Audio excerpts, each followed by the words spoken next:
Chapter 653. She felt that Mu Wanru was really pitiful.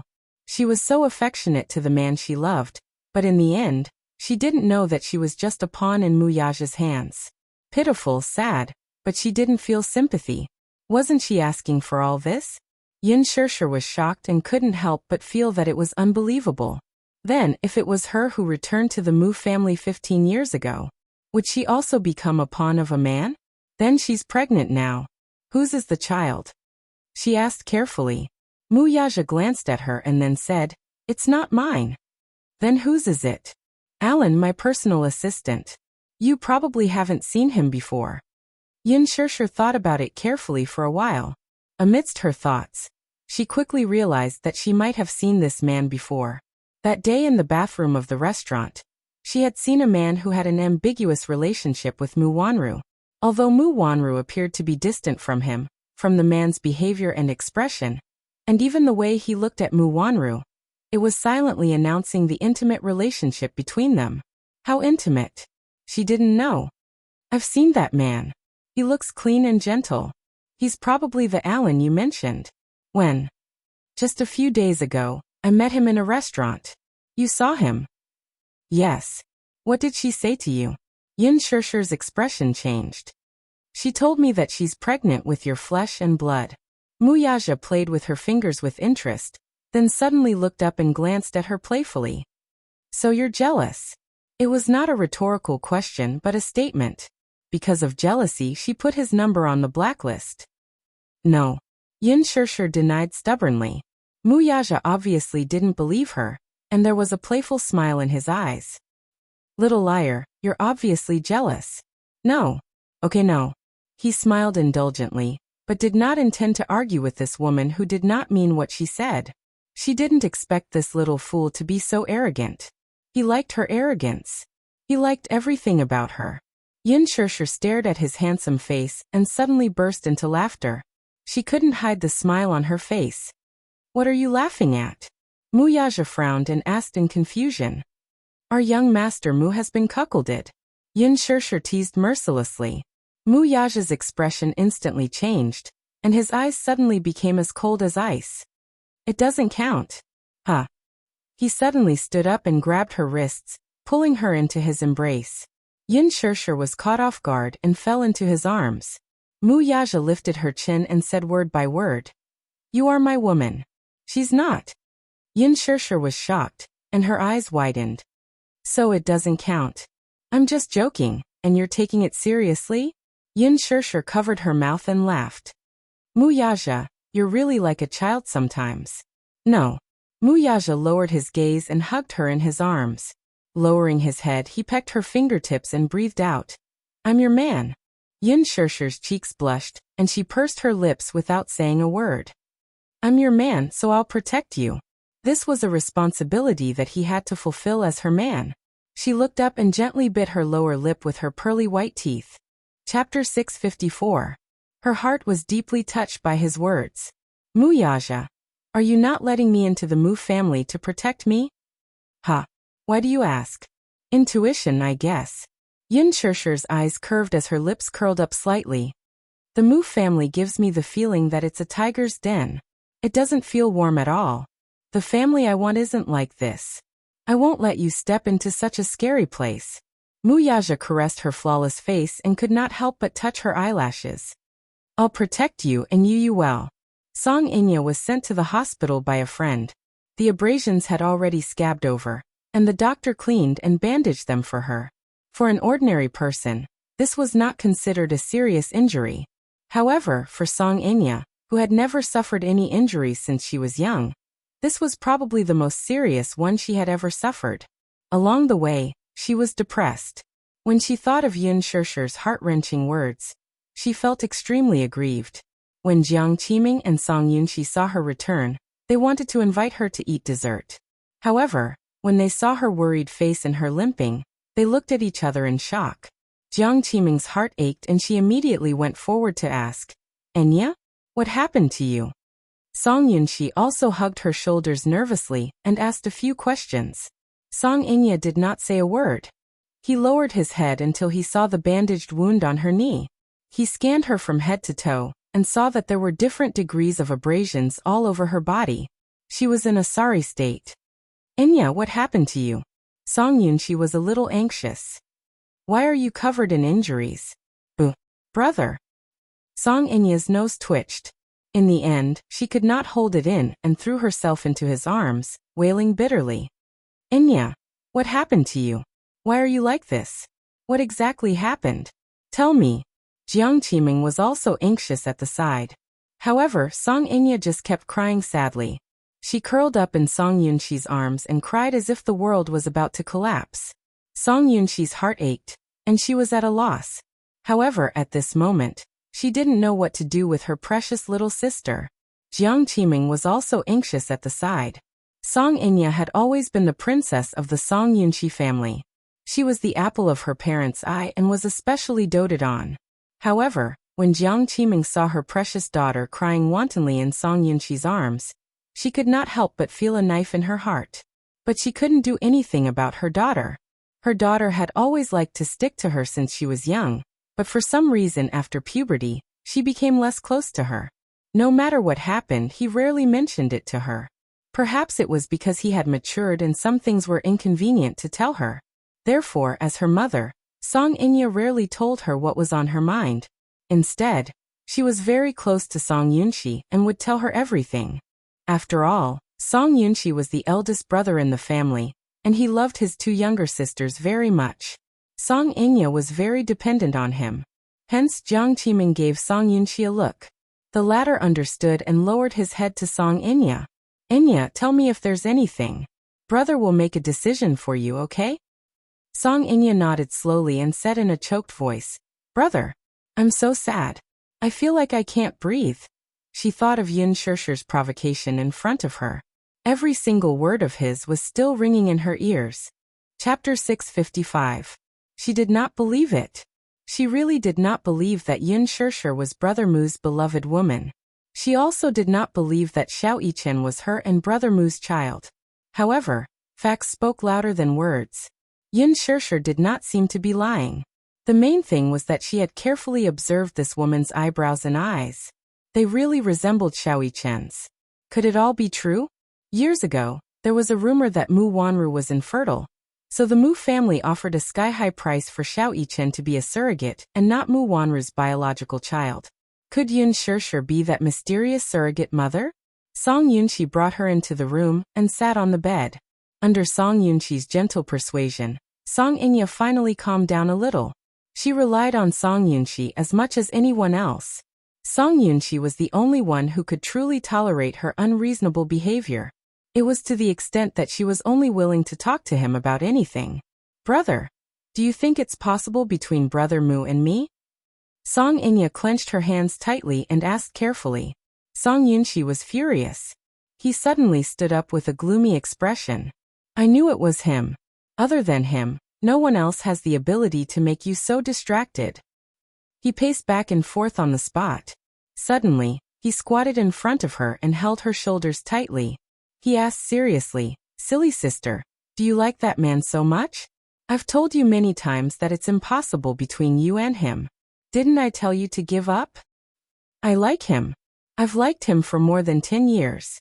You're asking me to give up just like that? I can't take it lying down, brother. She pouted. But you're related to him by blood. No one knows better than you whether it's possible between you and him. Song Yunshi slammed the table in anger. His sister had liked to stick to Muyaja since she was young.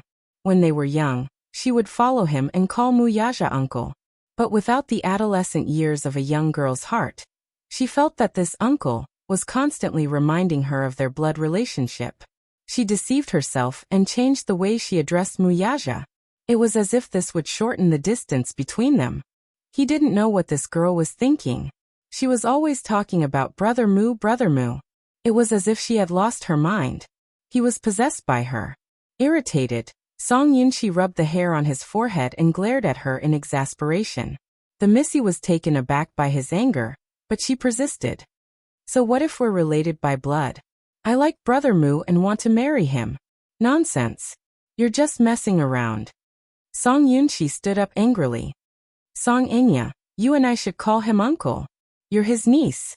It's fine if you don't call him Uncle Mu, but you keep saying that you want to be with him. Don't you know that this is indecent? If word gets out that you're doing this, it'll only embarrass the Song family. You'll embarrass me and our parents.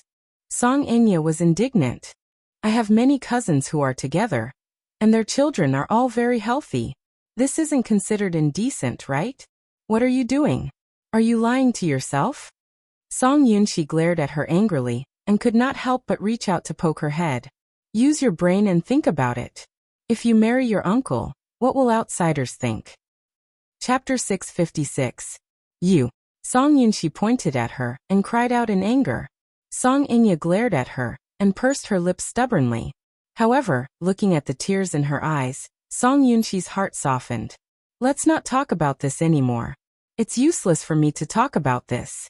You'll figure it out sooner or later. Song Yunshi could only comfort herself and hope that her sister would completely give up on Muyaja one day. Even in the wealthy families, such marriages between cousins were not uncommon. However, the Song family had been a famous scholarly family in the capital for generations, especially during old Master Song's generation.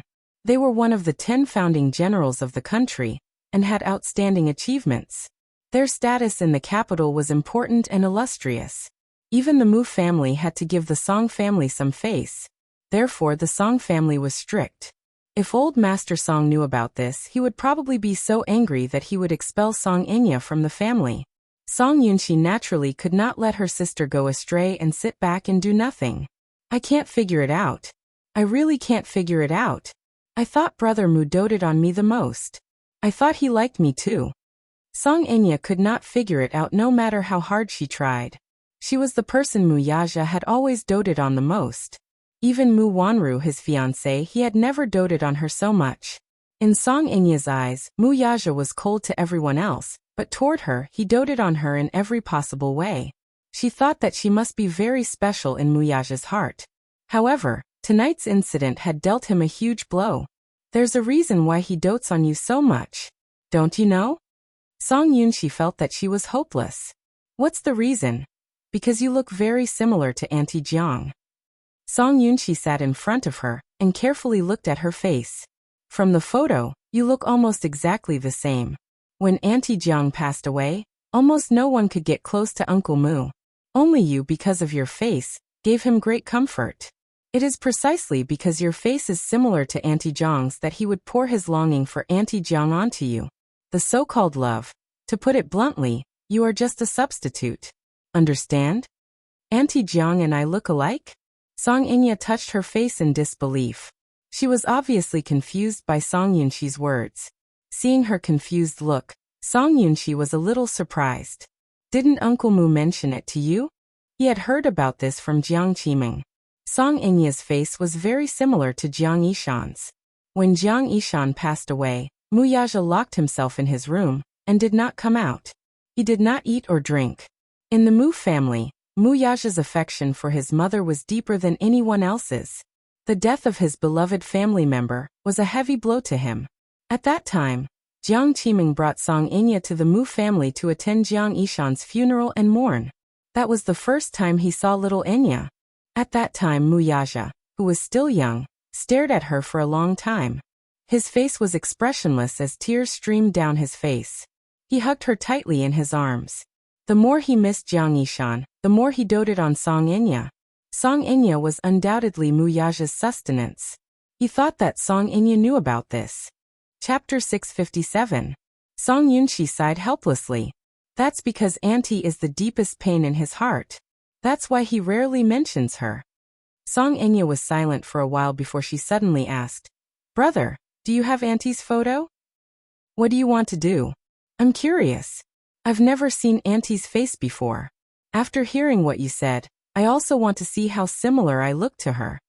Song Enya said matter-of-factly. Song Yunshi pulled out a photo from the album. It was the only photo of the sisters, Jiang Qiming and Jiang Yishan. Song Enya took a look. Indeed, her facial features were very similar to Jiang Yishan's. If others saw it, they would only think that she was Jiang Yishan's daughter. She stared at the photo in a daze. So, the reason Brother Mu doted on her so much was because she had a face similar to Auntie's?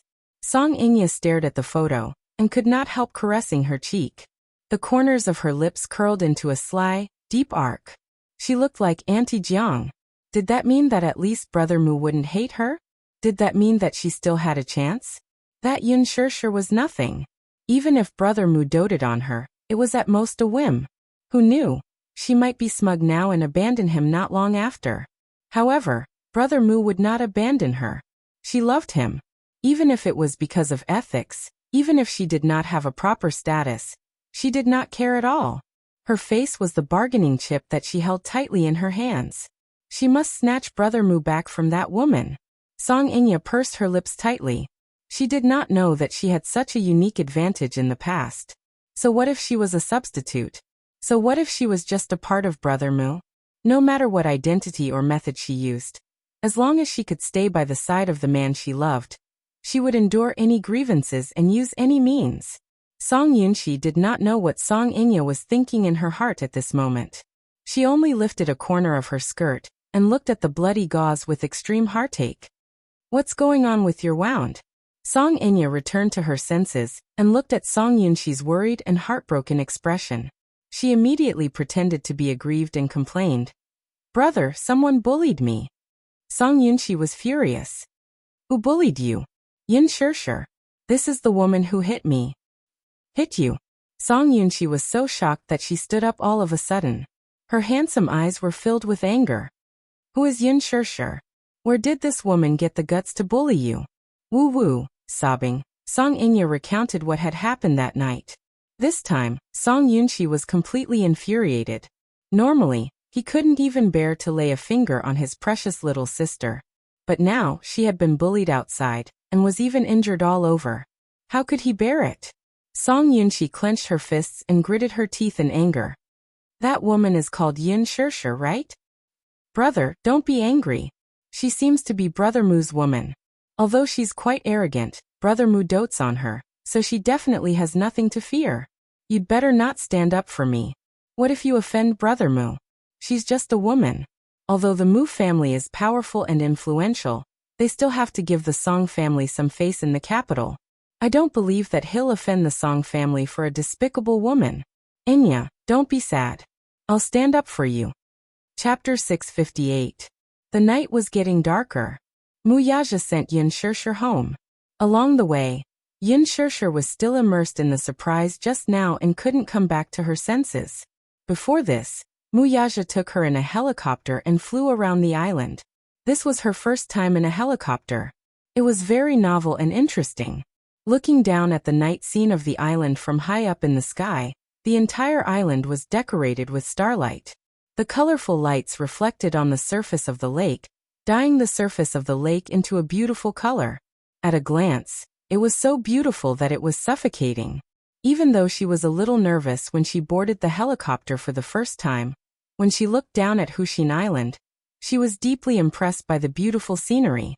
No wonder it was said that all girls dreamed of going on a date with the man they loved in a Bali restaurant. No matter how big or small, it was so romantic that it made people feel as if they had entered a fantasy world. The night wind blew, and Hushin Island seemed to be surrounded by a sea of stars. However, the surprise was far more than she had imagined. When she walked down from the helicopter, under the cluster of fireworks, more than 10,000 roses almost covered the ground. She couldn't help but have the illusion that she was in a sea of flowers. In the past, when she was still in school, she often saw couples sending roses to each other. One, two, and even some boys sent a car full of roses to make the girls happy. At that time, she thought that sending roses was really tacky. Was there no other way to express romance?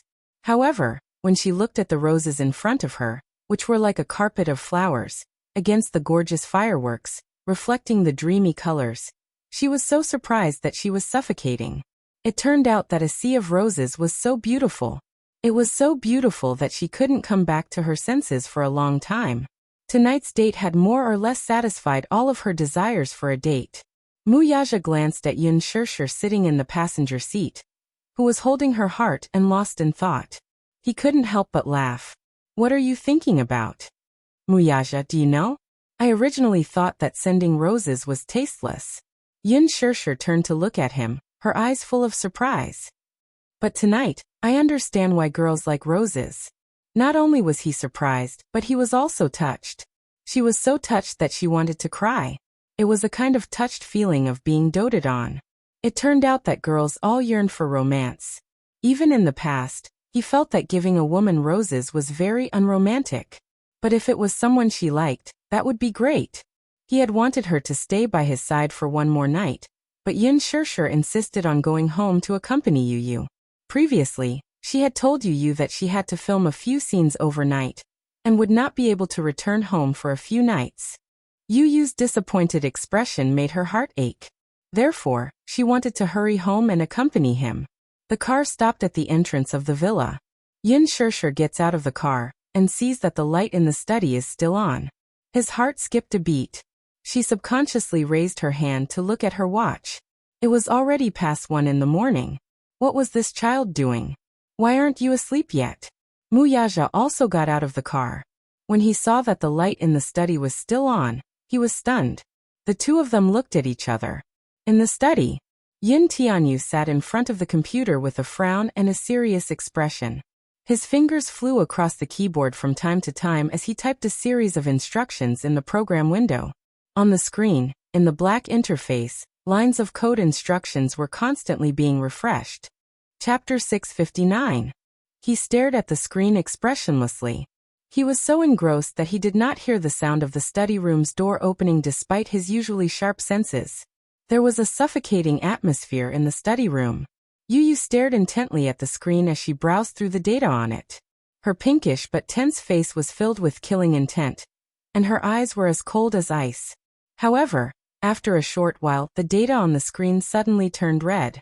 Yu's pinkish lips pursed slightly, as if victory was already in her grasp. Her fingers danced on the keyboard as she typed continuously.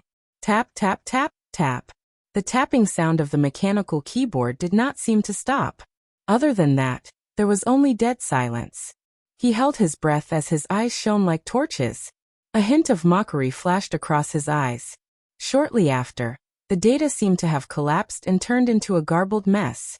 Shortly after, the screen flashed with the image of the Pentagon's home defense system collapsing. The Hurricane Group's logo appeared on the home page.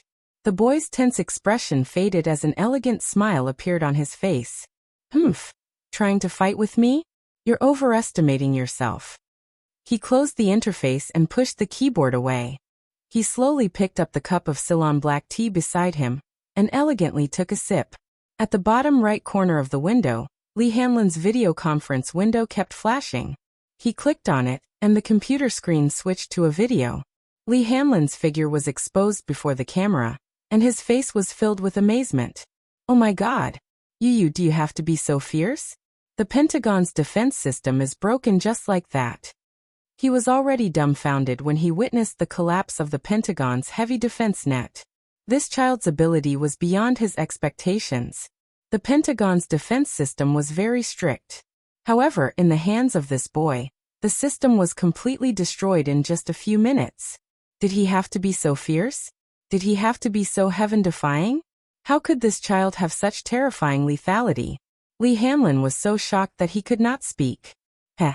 Yin Tianyu sneered, his eyes filled with disdain and contempt. To me, the Pentagon's so-called defense system exists in name only. How dare they confiscate his cargo ship? Since when did the Pentagon dare to hack into his system, mobilizing the port to block his route and detain his cargo ships?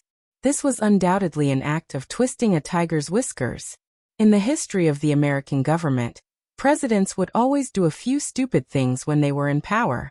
These newly appointed government officials actually dared to provoke him? Good, very good. Since they didn't know the rules, he didn't mind teaching them a lesson. This transaction was extremely important to him. Although the North American market was not under his jurisdiction, this sea route was under his control. How dare they block his path? Courting death. Since they dared to do such a thing, they couldn't blame him for being ruthless. Now that he had breached the defensive net, the Pentagon had suffered a great loss. It would probably take some time for them to recover. When Li Hanlin heard his arrogant tone, he was even more impressed. He even began to wonder if this child had a genetic mutation. Comparing oneself to others was indeed infuriating. He couldn't even type the Wubi input method smoothly. However, this child was already able to break through the Pentagon's defense net in a short period of time. Chapter 660. Yin Tianyu tapped his fingertips on the table. Just as he was deep in thought, he suddenly felt that something was amiss. On the screen, Li Hanlin suddenly stopped talking. His eyes were fixed on something behind him. Yin Tianyu was a little creeped out by his gaze. "Where are you looking?" "Mommy." Li Hanlin opened his mouth in a daze. "Mommy." Feeling suspicious, Yin Tianyu followed his line of sight. Behind him, Yin Shirshir stood rooted to the ground with a look of bewilderment. Mu Yaja, who was standing beside her, had an unfathomable look on his face. "Mommy." Yu Yu was instantly scared out of his wits by the ghostly appearance of the two people. His heart almost stopped beating at that moment. He stood up straight from the leather chair in shock, and subconsciously reached out to turn off the computer screen. His guilty conscience action made the expression on Yin Shirshir's face even weirder. Seeing this, Mu Yaja's smile gradually deepened.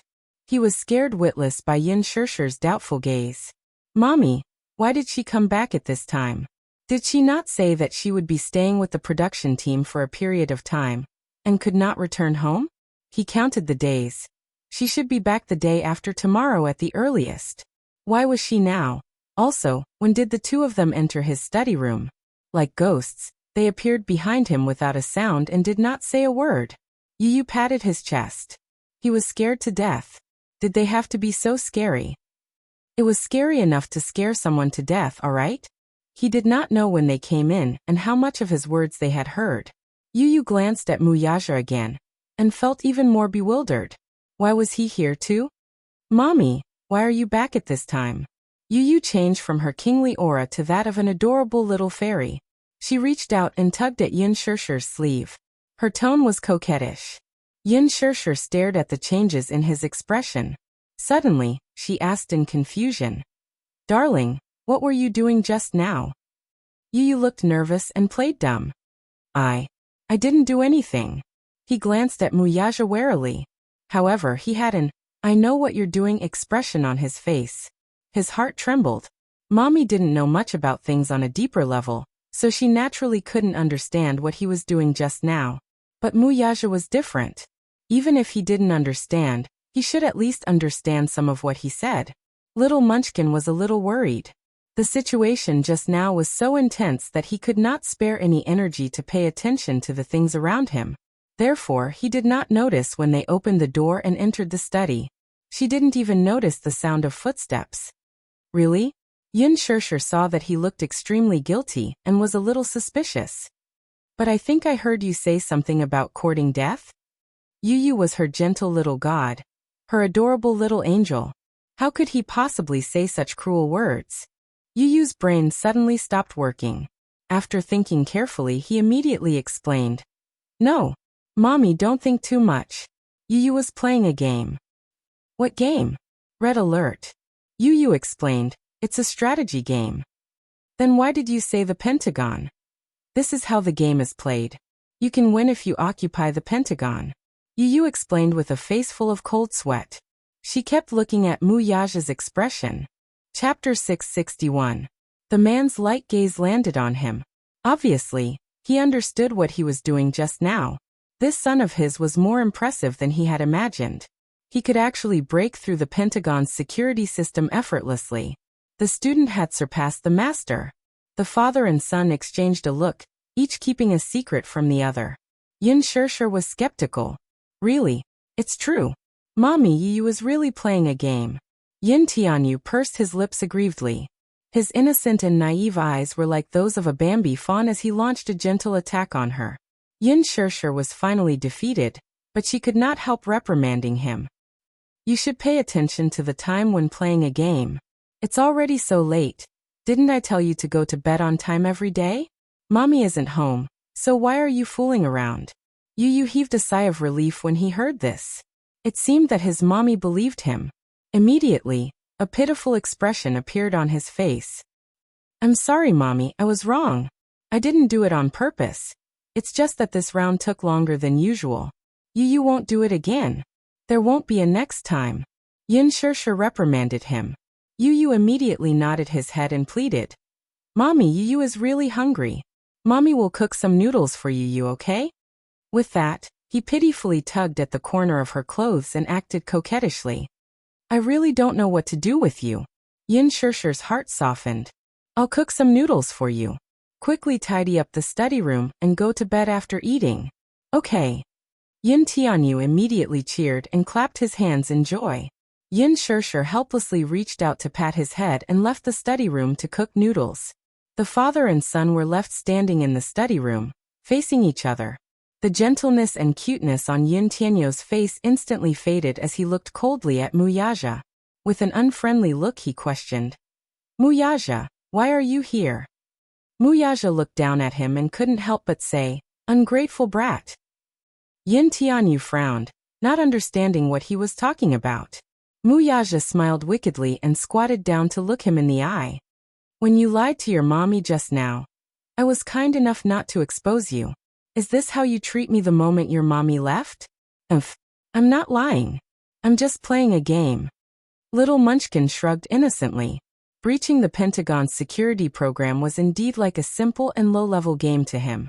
It was not even challenging at all. He wasn't lying, and he never lied to his mommy. He was a good boy. Yin Tianyu had a clear conscience. Yes, I'm playing a game. He nodded earnestly. It was just that this game was beyond the average adult hacker's capability. Breaching the Pentagon in minutes. I'm really impressed by you. Muyaja squinted at him. You play with firearms? Yin Tianyu's face darkened. This man was more capable than he had imagined. He could actually understand it. Are you in charge of North America and East Asia's air routes? Yin Tianyu was completely speechless. His daddy was not someone to be trifled with either. Muyaja sighed helplessly. Your mommy is stupid and can't understand these things, but I can. My mommy isn't stupid. Yin Tianyu glared at him and retorted with a snort. You're not allowed to speak ill of my mommy. Okay. Chapter 662. Then, why don't you call me daddy? Muyaja looked at him, his lips curling into a playful smile. Yin Tianyu's gaze changed and his face turned cold. You want me to call you daddy? Yu Yu's eyes were full of contempt and disdain. You want me to call you daddy? Dream on. Yu Yu proudly crossed his arms and raised his head with a pout. His eyes were full of childishness. This man was dreaming. He wanted him to call him daddy. This person was not even married yet, so how could he change it? Was that even possible? Muyaja cocked a brow and nodded. Stubborn fellow. Are you really not going to call me that? Dream on.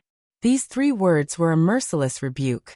Yin Tianyu did not give him any face and coldly tugged at the corner of his lips. Muyaja shook his head helplessly, looking troubled. Then, I can only report your situation to your mommy. Situation? What situation?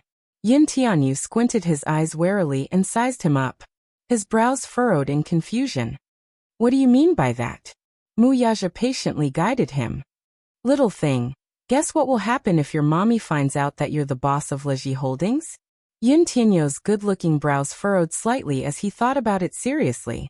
Suddenly, he realized something and coldly glanced at him from the corner of his eyes. He snorted and questioned. Are you threatening me? Yes. Muyaja calmly nodded and admitted it. The corner of Yin Tianyu's eyes twitched violently as he mocked. Muyaja, can you be any more shameless? A certain man nodded seriously and shamelessly. Yes, I dare. Do you want to try? Yin Tianyu was stunned. This man was really shameless. He was more shameless than he thought. Yu Yu did not take his threat seriously and only sneered. Muyaja, do you think you can threaten me with this? Regarding my identity, I'll come clean with my mommy sooner or later. It's just a matter of time. You can't threaten me. Oh, is that so? Muyaja glanced at him from the corner of his eyes and dragged out his last word. Hearing this, the little lad looked up and saw a flash of cunning in the man's eyes. His heart shuddered involuntarily. He actually felt a little guilty because of the smile in his eyes. Muyaja's eyes and his handsome face slowly inched closer to the little lad's eyes. With a sinister smile, his thin lips suddenly spouted these words. You guess. If your mommy. If you know, what if she knows that you dabble in firearms, hacking, smuggling, and oil? Every word made Yin Tianyu shudder with fear and trepidation. Her watery eyes couldn't help but widen as she stared at him in disbelief. The sinister and playful smile on Mu Yaja's face was glaring in his eyes at this moment. Yu Yu was completely speechless. This man, how much dirt did he have on him? How did he find out? Yu Yu eyed him suspiciously. He was wary and suspicious. He clearly hid his identity very well. How did this man find out about his identity? You want to ask me how I found out? Mu Yaja seemed to have seen through his thoughts. Yin Tianyu pursed his lips tightly and did not say a word. Mu Yaja reached out and pinched his chubby cheeks with interest. Then, with a deep smile, he deliberately provoked him. I'm not telling you. Yin Tianyu ground his teeth. Chapter 663. What a pervert. Yin Tianyu was infuriated by his repulsive look, but he could do nothing about it. Mu Yaja rubbed his chin and asked curiously, when did you start playing with firearms? Is there a need for me to tell you? It should be last May when you officially joined Hurricane Group, right? Mu Yaja blinked. Yin Tianyu was stunned again. This man was truly a pervert. He clearly knew everything, yet he still asked him. I just want to see if you're honest with Daddy. Mu Yaja saw through his thoughts again and explained. Yin Tianyu's face was stiff and distorted. Did he have the ability to read minds or what? Could he tell what he was thinking with just one look? Yin Tianyu stared at his eyes suspiciously, trying to find some strange secret on his face. Mu Yaja lazily said, stop looking. I don't know how to read minds. Yu Yu's lips twitched. F***ck. No, I can't get angry, and I can't swear. If Mommy comes in and sees me freaking out, I'll be done for. Be a gentleman. Be elegant. Be a gentleman. Be elegant. Yu Yu repeatedly reminded himself. Finally, he calmed down and smiled elegantly. Mu Yaja, you know a lot. Yes. I also know that you're the head of East Asia's firearms market. Yin Tianyu involuntarily took a step back to maintain a safe distance from him. He originally thought that Mu Yaja did not know his identity. Only now did he realize that he had underestimated this man. Black-bellied, the ultimate black-bellied. Poor Yu Yu. If this man was really as simple as he thought, then who did he inherit his black-bellied genes from? His son was not simple, so his father was naturally not a simple character, either. Mu Yaja saw his guarded expression and smiled. I also know that you're the designer of Hurricane Group's arsenal. Leji Holdings' machine research technology can be used to manufacture missiles. Yin Tianyu could no longer hold it in. Where did you find out about this? Yes, I've been to your study room. Mu Yaja smiled evilly. There are a lot of design drawings on your computer. In addition, there's also the research technology for quantum computers. Yin Tianyu's face drained of color. You've cracked my computer? Yes. Mu Yaja gave a concise answer. That day, before flying to England, and before Yin Shirsha returned home, he browsed through Yin Tianyu's study room. There were many design drawings hidden under the desk. Initially, he had thought that these drawings were for Leji Holdings' machines and technologies. However, upon closer inspection, he was shocked to discover that these technologies could also be used in the field of missiles. Turning on the computer, he broke through the 3 layers of defense that little Munchkin had set up. However, he couldn't break through the 4th layer no matter what he tried. He guessed that this system probably had 9 layers of protection, but with his ability, he could only break through 3 layers at most. But there was one thing he wouldn't say out loud. Otherwise, it will be embarrassing. It's a little embarrassing that I can't crack the defense system set by my son. Yin Tianyu looked at him deeply and thought that he had cracked his 9 layers of defense. He could not help but look at the man in front of him in a new light. You actually went through my confidential files. Chapter 664. What else do you know? Yin Tianyu's eyes were filled with wariness. Mu Yaja raised his eyebrows wickedly. Isn't this enough?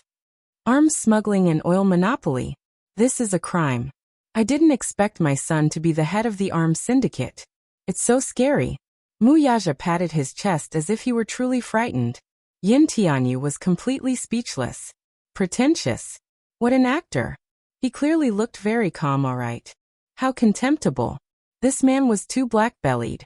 He was even more black-bellied than he had imagined. Muyaja pondered for a moment before asking, "Say, do you think your mommy will get a heart attack because of you being the head of the arms syndicate at such a young age?" Yin Tianyu smiled disdainfully, his face full of contempt. "Even if you tell her, she'll only believe me and not you. After all, in her eyes I'm the cutest and most gentlemanly baby. What if I have evidence?" Muyaja suddenly retorted. Yin Tianyu was startled. "What? I'm sure your mommy will be very surprised if I have evidence of your identity." The evil smile on Muyaja's face was glaring. Yin Tianyu gritted his teeth, thinking that this man was really abominable. If he could, he really wanted to tear apart this black-bellied smiling face. "Your mommy is like a pure and innocent little rabbit. If she knows that her son is the head of the arms syndicate, won't she be frightened?" Yin Tianyu pressed. "How much do you know?" Muyaja looked up at the sky. He put on an innocent look as if he knew nothing. However, Yin Tianyu knew that this man probably knew everything about him. No matter how unwilling he was, he had to compromise. With a frown and pursed lips he asked, "What's the condition of confidentiality?" "Let me hear you call me daddy." Muyaja raised his arrogant chin. The topic was back to square one again. Yin Tianyu's face flushed red. It was so hot that it almost emitted smoke. How embarrassing. If he did not call him that, he was really afraid that this man would tell his mommy about his identity. If mommy knew that he was playing with firearms and oil, wouldn't she be so scared that she would have a heart attack, as he said? She might even destroy him. He dared not imagine what kind of scary situation that would be. He originally intended to keep this matter a secret. He thought that Muyaja would not be able to find out his identity. He did not expect that he had underestimated this man. Yin Tianyu gritted his teeth and gave him a sidelong glance before turning around. With his back facing his father, he held the corner of the table for support and practically squeezed out 2 words through gritted teeth. "Dad D." She was gnashing her teeth in humiliation. His voice was as soft as a mosquito, almost inaudible. Shouting these 2 words was already the limit for him. Muyaja, however, did not appreciate her kindness and replied in a harsh tone, "I didn't hear you." Yin Tianyu angrily turned around and accused, "You clearly heard it." "I didn't hear it. Really? I swear." Muyaja raised his palm in a serious manner. Yin Tianyu gritted his teeth in anger. "Muyaja, do you believe that I'll blow up your Mu Group's headquarters?" Muyaja said, "Son, you're so cruel. I'm going to tell your mommy." "You only know how to complain." Yin Tianyu exploded in anger. "What can you do to me?" Muyaja looked at his little face, which was red from anger. It was tender, and adorable. He could not help but pinch it. Chapter 665. Call me Daddy. "Daddy, your voice is a little soft." Yu clenched his fists and decided to bear with it. "Daddy, can't you be gentler?" "Daddy." When Yin Shirshir finished cooking the noodles and entered the study room, she saw this scene. She saw Yin Tianyu standing in front of Muyaja with downcast eyes and calling out softly, "Daddy, Daddy." Each call was softer than the last. Each call was cuter than the last. Muyaja's ears were very pleasing to the ear. Yin Shirshir could not help but be stunned. Since when did this father-son pair have such a good relationship? She cleared her throat and coughed a few times. Yin Tianyu glanced at her from the corner of his eye and saw her standing at the door. He immediately stood up straight with an innocent and adorable smile on his face. "Mommy." Yin Shirshir helplessly hugged her arms. "What are you guys doing?" Yin Tianyu's face inexplicably turned red when he heard this. Muyaja, however, answered blandly, "We're exchanging feelings." Yin Shirshir. "Yin Tianyu. How shameless. Who's exchanging feelings with you? You're the one who's sticking to me." "I'm not exchanging feelings with you." "Who has feelings for you?" Yin Tianyu felt extremely humiliated. "I'll never play with this man again." He angrily stomped his feet, and then looked at Yin Shirshir with an extremely resentful and aggrieved expression. His big, watery eyes were glistening with tears. He looked as if he was about to cry. Yin Shirshir, however, was completely in a daze. She did not understand that this child, who had always rejected Muyaja, was now calling him daddy, with each call sweeter than the last. Did I see a ghost? Or, Yin Shirshir suddenly glared suspiciously at Muyaja. Did you bully my baby? Her eyes were as sharp as a gun. Muyaja immediately raised his hands innocently and stood up. He pursed his lips and explained, I'm innocent. I didn't do anything. Both father and son looked at him pitifully and innocently. Yin Shirshir was stunned. He actually had a misconception. The father and son in front of him looked more innocent than the other. They were like two dogs wagging their tails and begging for mercy. They were quite cute, although this analogy was not very kind. But it was indeed very similar. Yin Shirshir suddenly couldn't help but laugh out loud. Seeing her suddenly smile, Yin Tianyu felt even more aggrieved. His expression crumbled as he softly whined, Mommy! All right, the noodles are ready. After saying that, Yin Shirshir turned around and entered the restaurant. Yin Tianyu turned his head to glare fiercely at his father. Muyaja lowered his eyes to look at him with a sinister smile. Are you satisfied? Muyaja? What did you call me? Muyaja knitted his brows in displeasure. Call me daddy. Be good. I've already called you daddy. Yin Tianyu felt that it was necessary to remind him not to push his luck. Muyaja could not help laughing when he saw his awkward look. The little guy was good in every way. He was just especially arrogant and awkward. Asking him to call him daddy was akin to forcing him to swallow a gun. Was it that difficult? You did call me daddy earlier, but my condition is that you call me daddy forever. Forever? Yin Tianyu was shocked. He clenched his fists so tightly that smoke was about to rise from the top of his head. Muyaja, isn't your request too much? How is it too much? I'm your daddy. You're my son. Chapter 666. Hearing this, Muyaja's eyes turned into crescents. He squatted down slightly and held his shoulders. He quietly looked at the little lad at eye level. There was no need to hide the affection in his eyes. His thin lips parted slightly as a few words escaped his lips. Is it too late now? His tone and expression were serious. Yin Tianyu was slightly taken aback and stunned. Is it too late for me to dote on you, pamper you and love you now? Muyaja could not help holding his little hand and gently massaging the back of it with his fingers. The little lad's hand was soft and fleshy. It was the softness of a 7-year-old child. His skin was as white as snow, and the blood vessels under his skin were clearly visible. His fingertips were adorably pinkish. It was hard to imagine that this pair of hands had created so many incredible legends. It was this pair of hands that had destroyed the Pentagon's defense system just a few minutes ago. His son was a genius. Even though he was only 7 years old, his achievements had attracted the attention of the world. It was as if a powerful soul was hidden in his small body. Incredible. This was his son. He should be proud of him. He should be extremely gratified to have such an outstanding and talented son. However, now as he held his tender little hand, Muyaja felt a sourness spreading in his heart. His heart ached. His heart really ached for this child. No matter how outstanding his achievements were, there was no doubt that he was only a 7-year-old child. He did not even know how to imagine what kind of childhood he had. While investigating his background and identity, he also received a thick stack of medical reports. According to the reports, the child had spent most of his time in the hospital before he was 3 years old. Congenital heart insufficiency, asthma, past respiratory syndrome. Muyaja squeezed his little hand, the heartache in his eyes overflowing. Yin Tianyu was stunned for a moment before he slowly withdrew his little hand from his father's. It's probably too late, right? His brows furrowed slightly as he pursed his lips. I'm already used to it. He was strong enough now. He was strong enough to protect his mommy. The wealth and power he possessed were more than enough to protect this family. Other than mommy, nothing else matters to me. With that, he slowly turned around, took a deep breath, and left the study room. Muyaja's lips curled into a smile as he stared at the man's back.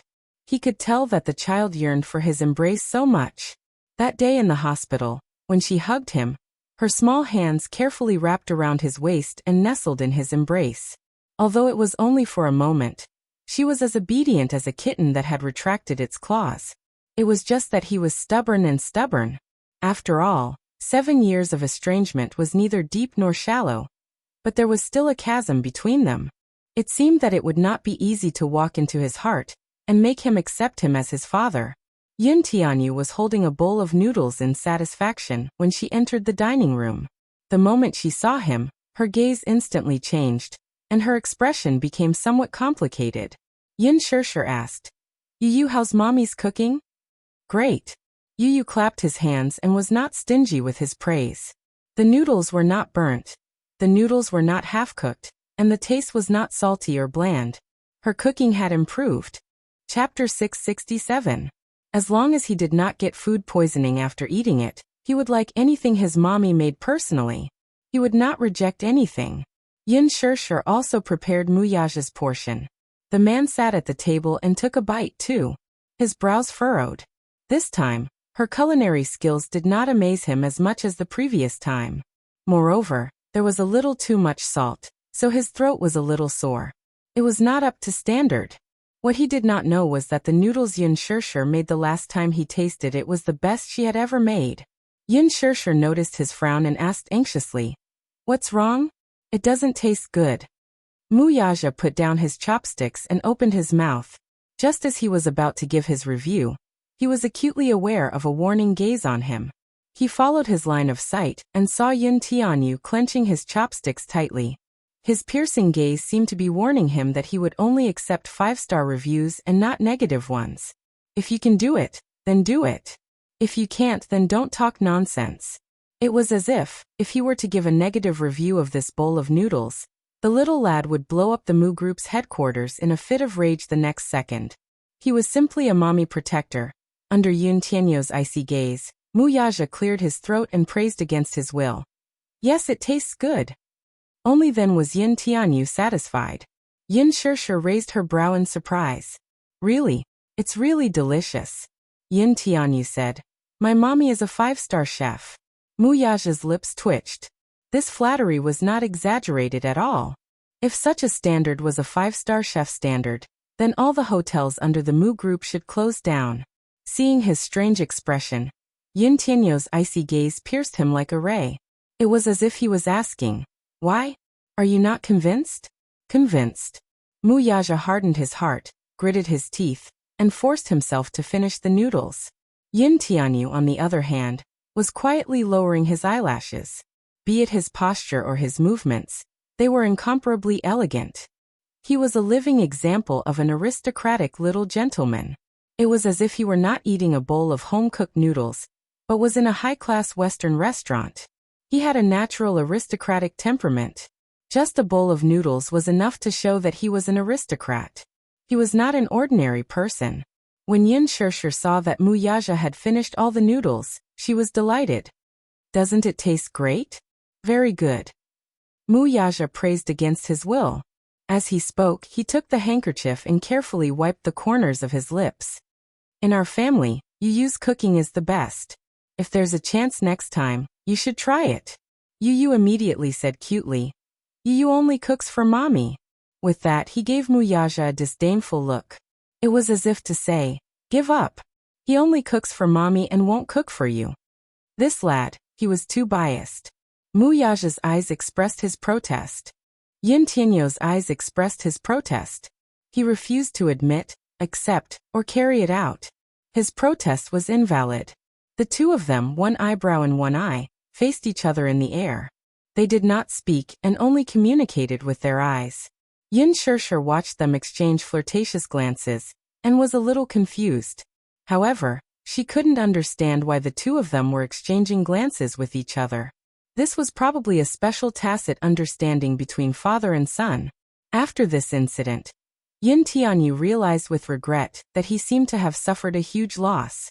He was actually led by the nose by this man. Chapter 668. Minyu walked up to him nervously and reported, Chairman Mu, the company's internal network seems to have been attacked by a hacker. It's paralyzed. Paralyzed? Muyaja raised his eyebrows and asked suspiciously, How could the internal network be paralyzed? Did the technical department deal with it? This hacker seems to be very powerful. The The technical department is currently racking their brains trying to figure out how to fix the loophole. Loophole. He walked into the office and turned on his computer. His computer was the mainframe that connected to the company's network. Even if the hacker was very powerful, this computer should not have fallen. However, in the next second, he was slapped in the face by reality. On the screen, a program window suddenly popped up, and an explosive dance song suddenly rang throughout the office. Uptown Funk. On the screen, along with the music, countless chicks were twisting their butts and dancing on the screen. A few words slowly floated above their heads. Idiot. Idiot. Idiot. Then there was a mocking voice. Ha ha ha. Muyaja's face instantly turned pale. He leaned back slightly and rubbed his smooth chin. There was no need to think about who was the mastermind behind all this. On the screen, a few chicks with arrogant expressions were still waving their handkerchiefs and dancing. Idiot. Idiot. Idiot. Yin Shishir received a call from Lin Fengtian. At first, when she saw Lin Fengtian's call on the screen, she could not help but feel guilty. Last time, because of Muyaja, the crew had damaged a few pieces of equipment. It must have been a great blow to their vitality. She did not know if Director Lin would blame her. After all, this happened because of her. She really felt guilty. With an uneasy feeling, Yin Shishir picked up the phone. Lin Fengtian's excited and emotional voice came from the other end of the phone. Shishir, you are my goddess. Yin Shishir was confused. What do you mean, Director Lin? I don't quite understand. You don't know? While Lin Fengtian felt strange, he quickly recounted what had happened in the past few days. It turned out that after Muyaja lost his temper, he ordered the crew of the Green Apple to stop filming. The videotapes were also confiscated. The production crew had damaged several sets of equipment, and the film inside had not been exported in time. Lin Fengtian was extremely depressed. Forget about the few damaged equipment, but they were all shots of the campus. It wouldn't be a big deal if they didn't take any more shots when the time came. But the thing that made him depressed was that the scene in the music room that day was simply impeccable. It was exciting. If he could keep this scene, even if he took a few more punches, it would not be a pity. Now that the production team had been banned and the videos had been confiscated, Lin Fengtian had no place to cry. However, the previous night, Muyaja had given him an order to contact the film crew and told him that filming could resume as usual. As for the damaged equipment, Huanyu Corporation gave him a few new sets of cameras. Not only that, the videotape of the scene in the music room was also returned to him. Everything seemed to be back on track. Then what about Yin Shishir? Ever since he found out that Yin Shishir was Muyaja's woman, his impression of Yin Shishir had changed. Muyaja, the crown prince of Dishing Financial Group and the future head of the Mu family, was extremely powerful. Chapter 669. With Muyaja as her backer, she had everything, resources and status. With the name Muyaja, no matter how influential she would only be a foil. However, Yin Shishir did not do that. She was a newbie in the production team. She could have used Muyaja's resources, but she did not make it public. She gave the production team a satisfactory answer with her own hard work, diligence, and capability. She was a dark horse among the newbies. Lin Fengtian was even more certain about her. However, after this incident, would Yin Shishir be able to join the production team again? Lin Fengtian was more concerned about this issue, so he carefully asked for Muyaja's opinion. The latter warned him coldly. I have a piece of advice for you. I'm letting my woman join your show. You should have some foresight. Kissing scenes were still not allowed. At most, they were allowed to borrow the position. Bed scenes were out of the question. Holding hands and hugging, even if it was necessary for filming, there was a limit to it. This was considered a loosening of the rules. To Lin Fengtian, this was a great gift. Lin Fengtian excitedly said, Thank you, Your Majesty. Muyaja asked, I don't want to see what happened that day a second time. Lin Fengtian immediately explained, Chairman Mu, you've misunderstood. This is filming, it's work. Everything is necessary for the plot. Necessary for the plot? Muyaja's voice deepened. Lin Fengtian, I think you've wasted your time as a director. Can't you tell whether Gu Xingze is acting or revealing his true feelings? After he finished speaking, he coldly hung up the phone. Lin Fengtian held the phone. His mind went blank for a long time before he sighed in a daze. He could also tell that Gu Xing's reaction that day did not seem to be acting. He was a director, especially when it came to portraying pure love between a man and a woman. He had seen many top-notch actors. Gu Xing's superb acting skills were beyond doubt. But no matter how superb her acting skills were, acting was still acting. Any professional filmmaker would be able to tell at a glance whether an actor was acting or revealing his true feelings. Lin Fengtian could tell that Gu Xingze was not acting. He was revealing his true feelings. His true feelings for Yin Shishir. Mu Yaja also saw it, which was why he lost control that day. Lin Fengtian rushed to the set. Gu Xingze was rushing to film an advertisement. During the break, he mentioned this matter to Gu Xingze. Gu Xingze's expression changed when he heard this. Director Lin, you worry too much. I have no other feelings for Yin Shishir. Really? Lin Fengtian was shocked. I knew it. You're famous for being cold and aloof in the circle. If you said you liked men, I would have believed you. I really don't believe that you like Yin Shishir. In a sense, Lin Fengtian was a real thick-skinned person. He took his words seriously. Gu Xing's eyelids drooped slightly as he concealed the desolation that flashed across his eyes. Lin Fengtian couldn't help but praise him. However, you really scared me that day. Xingze, your acting skills have improved so much compared to when you first entered the film industry. Even I was shocked by your acting skills during that scene in the music room. I couldn't help but get into character. Your eyes, the look in them, the emotional tension was too strong. If I didn't know your acting skills, I would have thought that you had feelings for Yin Shishir. Chapter 670. The production team returned to normal. Lin Fengtian said that if it were not for her sake, the production team might have been disbanded. Yin Shishir was stunned when she heard this. Shishir, no matter what, the production team is back to normal. When can you be there? Tomorrow. Yin Shishir smiled brightly. The next day, she was ready to go to the production team. The main cast and crew were back in their positions. However, when Yin Shishir joined the set, everyone's gaze on her became a little strange. Yan Bingqing and Yang Chang's eyes were filled with jealousy as they looked at her. Jealousy?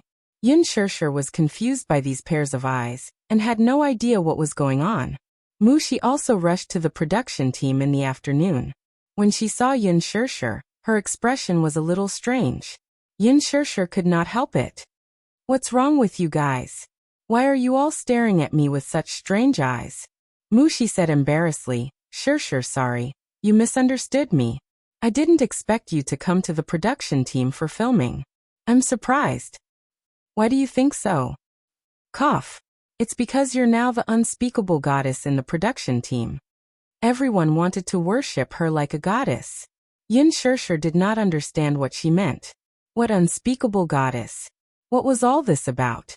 Why was she so confused? Mu Shi found it funny. Shishir, you can do whatever you want in the production team now. Who dares to offend you? Under Yin Shishir's puzzled gaze, Mu Shi recounted everything to her.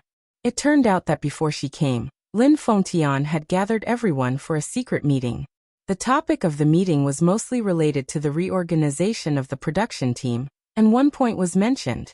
Previously, in the production team, he noticed that many stage and stage managers, as well as many A-list assistants, were more or less finding trouble for Yin Shishir. Yan Bingqing, in particular, used her status to bully newbies, assistants, and even extras. All of them had to give her face. Mu Shi, in particular, was ostracized by her. Yan Bingqing's incident was heavily criticized. Although he didn't mention her name, he gave her enough face. However, when Lin Fengtian mentioned this, the crew members all guessed who this person was. He was well aware of this. Yan Bingqing loved to ostracize newcomers and bully young actresses. In order to gain the most exposure, it could be said that she would do anything. Yan Bingqing, who was sitting in her seat, had an extremely ugly expression on her face. His face turned green. Lin Fengtian reminded them again. Although Yin Shishir was a newcomer, she was his exclusive newcomer. Whoever dared to make trouble for Yin Shishir would be slapping him in the face. Lin Fengtian had the highest status in the crew. Who dared to offend him? He was the famous Yama Scissorhands. Once, an important female lead in his movie tried to play the big shot with him, but he cut that role into a supporting role in a matter of minutes. No one dared to go against him. After all, he had Huan Yu's higher-ups behind him. After this meeting, everyone was in awe of Yin Shishir and no longer dared to bully her like they did in the past. They were much more polite. As her assistant, Mushi also benefited from this. In the past, she was the most ostracized in the production team. Now no one dared to ostracize her. When Yin Shishir heard this, her face remained calm, but she was secretly criticizing in her heart. Could all of this have been secretly instructed by Muyaja? Chapter 671. A lot of scenes were lost, so Lin Fengtian hurriedly took care of reshooting. On this day, the editor was busy arranging the footage. Yin Bingqing happened to pass by and walked in. She stood behind him without any change in her expression as she watched him arrange the footage. At the same time, she also wanted to see how she would perform in front of the camera. She was quite confident in her performance. However, it didn't matter if she didn't watch. When she saw that her scenes were much less, Yin Bingqing was stunned. Many scenes of her and many of the supporting roles had been cut out during the editing process. Logically speaking, although she wasn't the main lead, she was still an extremely important character in this drama. Her scenes weren't any less than Yin Shishir's. However, in these scenes that the editor had arranged, her scenes had been reduced by several times. There were many scenes where she and Yin Shishir acted together, but all the scenes were given to Yin Shishir. There were very few scenes that were given to her. There were many important plot segments, but her camera flashed past them with just a few strokes of the pen. It was clearly a very important scene, but all the scenes were given to Yin Shishir. She estimated in her heart that Yin Shishir's scenes actually occupied a total of 70% of the scenes. The more Yin Bingqing watched, the angrier she became. The anger in her heart was almost twisted. She had nowhere to vent her anger. Yin Bingqing clenched her fists tightly. Her sharp nails dug into her palms and pierced her skin. She bit her lip hard, turned around and left. Not long after she left, Yin Bingqing hurriedly sent a junior assistant to inquire about it. The editor was almost done with his work. The junior assistant brought over some ice water to relieve the heat. She didn't report her background, but casually led him to this topic.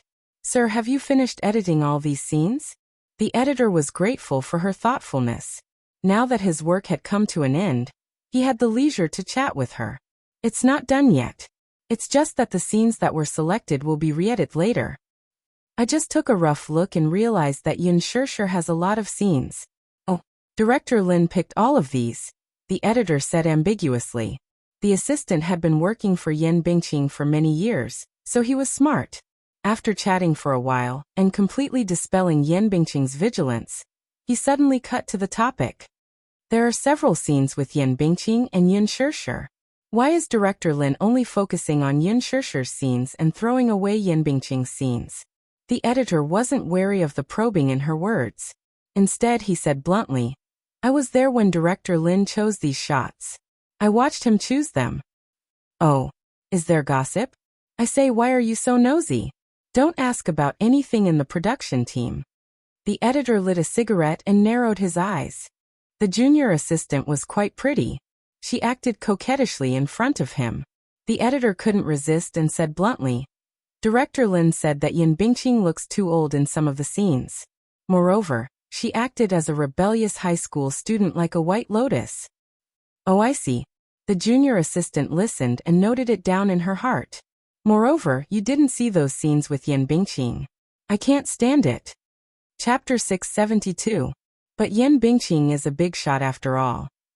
She's probably a big shot in a scandal. The editor put out his cigarette and couldn't help but tease. She was packaged by the public relations team behind her.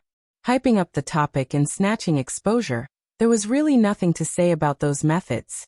That face of hers was truly stunning. But she doesn't have any acting skills. Plus, she doesn't have the talent to be an actress and likes to change the script on her own. If it weren't for the fact that Yin Bingqing has a strong backing and landed in the cast, Director Lin wouldn't have picked her for the role. What about Yin Shishir? When the junior assistant heard this, she felt indignant for her boss. She wanted to use Yin Shirshir as a comparison. When the editor heard this, he winked at her and said, "You don't know Yin Shirshir is now a goddess in the production team. You can't talk about her." "Why can't I talk about her? Does she really think she's a big shot? She's just a newcomer. Why can't I talk about her?" The junior assistant sneered unhappily. "You don't understand this. Yin Shirshir probably has some background.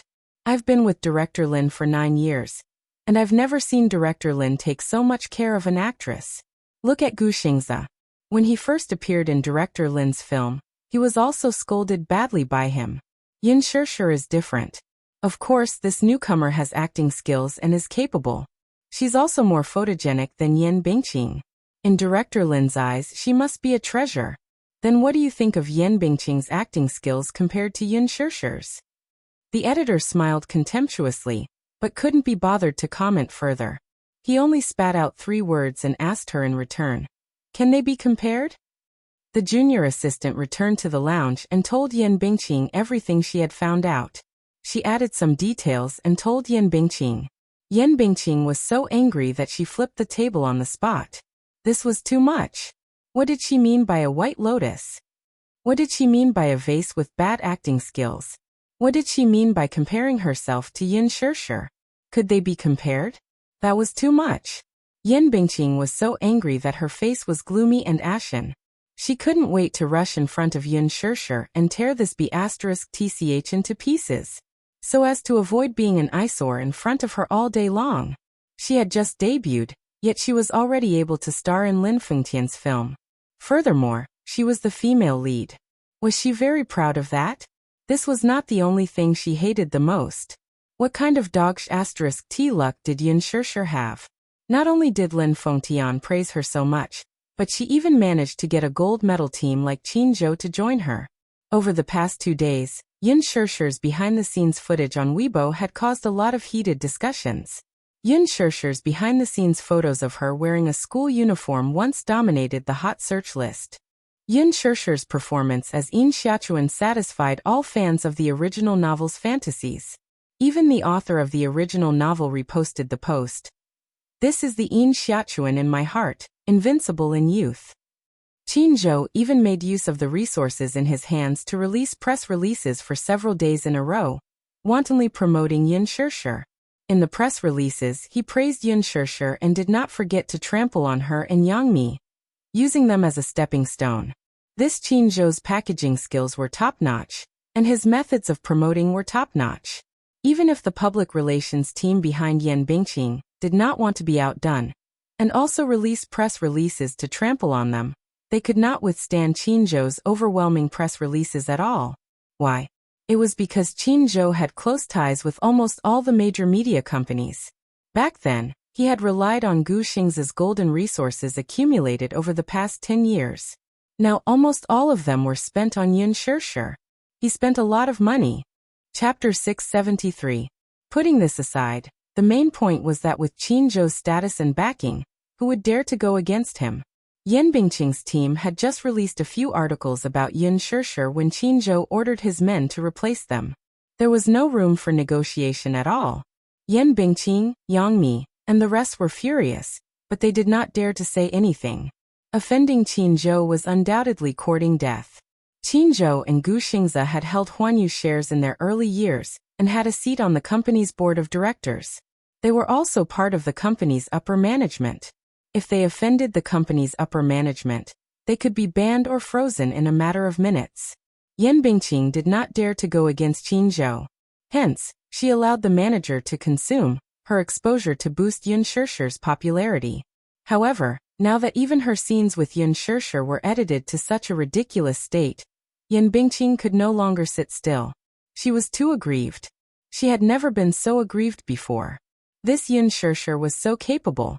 A newbie was being held in such high regard. What capabilities did she have to make Qin Zhou support her so much? However, despite Lin Fengtian's repeated orders, she did not dare to make things difficult for Yin Shirshir. The bird that pokes its head out will be shot. Many people were jealous of Yin Shirshir, and there might even be someone who would teach her a lesson. However, it was difficult for her to vent her anger. She could not offend Yin Shirshir, But she could not vent her anger on her assistant, right?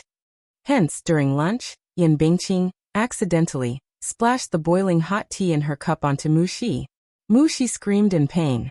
When she lowered her head, her arm was instantly scalded red by the tea. The sun was scorching hot now. The scorching sun shone on her body and arm, causing her to cry aggrievedly. Mu Xi hugged her scalded arm and bit her lower lip tightly. She glared at her with tears in her eyes, but she did not dare to say anything. Yan Bingqing looked down at her from the corner of her eyes and said with a fake smile, "Oh, I didn't do it on purpose. I'm sorry." After he finished speaking, he didn't look at her anymore. He even said regretfully, "If you hadn't bumped into me, my cup wouldn't have flipped over. AI, my precious tribute tea is really pitiful." It was a simple sentence without any sense of guilt. It didn't sound like an apology at all. It was as if her scalding was not worth mentioning at all. It was not even comparable to the tea leaves that she had spilled. She felt extremely aggrieved. She didn't even bump into her. She was clearly the one who had poured the boiling hot tea over him. "How dare you slander me like this?" Mu Xi knew very well that this Yan Bingqing was venting her anger on her, because her limelight had been stolen by Yin Shirshir. This kind of thing was very common in the production team. Moreover, this was not the first time Yan Bingqing vented her anger on her assistant. The strange thing was that she didn't take a detour when she saw Yan Bingqing. Mu Xi's tears kept falling. Yan Bingqing walked to her side and lowered her head with a smile. Her voice was extremely cold. "Go back and tell your boss not to go overboard. Does she really think that she can be unrestrained just because she has Director Lin's support?" Mu Xi raised her head with tears streaming down her face and looked at her in disbelief. Yan Bingqing sneered. The threat in her eyes was even more obvious. "If she wants to steal my limelight, she should weigh her own weight first. Let her remember that I'm Huanyu's real big sister. If she wants to fight with me for status, she should ask herself if she's worthy." Chapter 674. Yan Bingqing returned to the resting room triumphantly. Now that she had vented her anger, she felt refreshed. When she met a stage supervisor, she was in a good mood and greeted him with a smile. One had to know that Yan Bingqing was famous for being cold and aloof in the crew. She relied on the support of a financial backer, and was used to calling the wind and calling the rain. Therefore, she could do whatever she wanted on the set. She did not give anyone a good look and was cold and cheerless. She was already in a good mood if she did not roll her eyes at them, let alone greet them with a smile. Hence, the stage supervisor could not help but feel flattered and greeted her with a smile. "Sister Bingqing." Yan Bingqing chatted with him for a while. The stage supervisor had something to do. He wanted to quickly prepare the list of extras for the next scene. So he was in a hurry to leave. Yan Bingqing suddenly called out to him. "Stop right there. I have something to ask you." When the stage supervisor heard that, he was stunned. He turned around and looked at her strangely. He said politely, "Sister Bingqing, what do you want to ask? You can ask directly." "Let me ask you, between me and Yin Shirshir, who is prettier?" After saying that, Yan Bingqing flipped her hair, raised her arrogant chin slightly, and cast a sidelong glance at him. That look was too seductive. The stage supervisor was a little mesmerized. Yan Bingqing had a pair of electrifying eyes. She was a natural seductress. However, when he came back to his senses and heard what Yan Bingqing had asked, he was stunned. This question really stumped him. This was the first time he had been put in such a difficult position. If he did not answer this question well, he would offend both sides. There was no perfect answer. If he were to say that Yan Bingqing was prettier than Yin Shirshir, right? If his words were to reach Yin Shirshir, he would undoubtedly offend Yin Shirshir. If he were to say that Yin Shirshir was prettier than Yan Bingqing in front of her, he would probably be chased out of the house immediately. If he dared to go against Yan Bingqing, he would definitely lose his job. But the key point was that he didn't dare to offend Yin Shirshir. He was also present at the scene in the music room that day. Therefore, he could more or less find out who the man who took Yin Shirshir away that night was. A person that even Lin Fengtian was in awe of must be a big shot. After that, he finally managed to find out the identity of that big shot. The president of Dishing Financial Group, Wuxia. He was just a small stage supervisor, so naturally, he had never seen such a big shot like Wuxia. There was no doubt that Yun Shirshir had a close relationship with him. Those who worked in the film set were naturally shrewd people who knew better than to offend others. Otherwise, he wouldn't be able to survive if he had some background. The stage supervisor was momentarily at a loss as to how to answer. His slow response annoyed Yan Bingqing. Is this question difficult to answer? Or are you saying that Yun Shirshir is prettier than me? Sister Bingqing, you're making things difficult for me. Aren't you making things difficult for me? The stage supervisor stammered. I like Sister Bingqing the most. She's beautiful and elegant, just like a high and mighty goddess. Then can't you just answer me directly? Say that I'm prettier than Yun Shirshir. Say it. I don't dare. What's there to be afraid of? Yan Bingqing sneered. Yun Shirshir is just a newcomer. Are you afraid of a newcomer? Sister Bingqing, it's not a matter of whether I'm afraid or not. I really don't dare to offend Yun Shirshir. The stage supervisor decided to tell the truth. What do you mean? Chapter 675. In Yan Bingqing's eyes, Yun Shirshir was undoubtedly a pushover. If not for Qin Zhou behind her, she would have gotten rid of this thorn in her flesh long ago. The production assistant gritted his teeth and pleaded, Sister Bingqing, in my heart, you're definitely the most beautiful goddess. Yet, you insist on making a comparison between Sister Bingqing and Yun Shirshir. How am I supposed to live in this world? He wiped away his cold sweat. He had spoken against his conscience. Compared to Yan Bingqing, he liked Yun Shirshir more. Disregarding everything else and purely comparing character, Yun Shirshir was a very easy celebrity to get along with. Although she was a newbie, there were many newbies who relied on their background to throw their weight around. However, Yun Shirshir was not like that. On set, she was modest and gentle, very polite, and very particular about harmony. Even when dealing with a small production assistant, she would treat him with a smile. Unlike Yan Bingqing and Yang Mi, she was a little impatient. It happened to be a hot summer these few days. Seeing that the production assistant and cameraman were exposed to the scorching sun, she ordered a few boxes of ice water from her own pocket and got Mushi to hand them out one by one. Everyone had a bottle of ice water to relieve the heat. One had to know that such behavior in the production team was very embarrassing. Most celebrities had the airs of a celebrity. For example, Gu Xingzi. Although his character was not bad, he rarely interacted with small characters like them. After all, a celebrity's image had to be maintained. Yun Shirshir, on the other hand, did not have the airs of a big shot. Even if he was a small production assistant, she would fight with him. Everyone really liked Yun Shirshir. In terms of appearance, he did not like to compare too much. One was seductive, and the other was pure. One was mature, and the other was young. In his eyes, Yun Shirshir's beauty had a kind of pure vitality. It was pure and natural, and was not pretentious at all.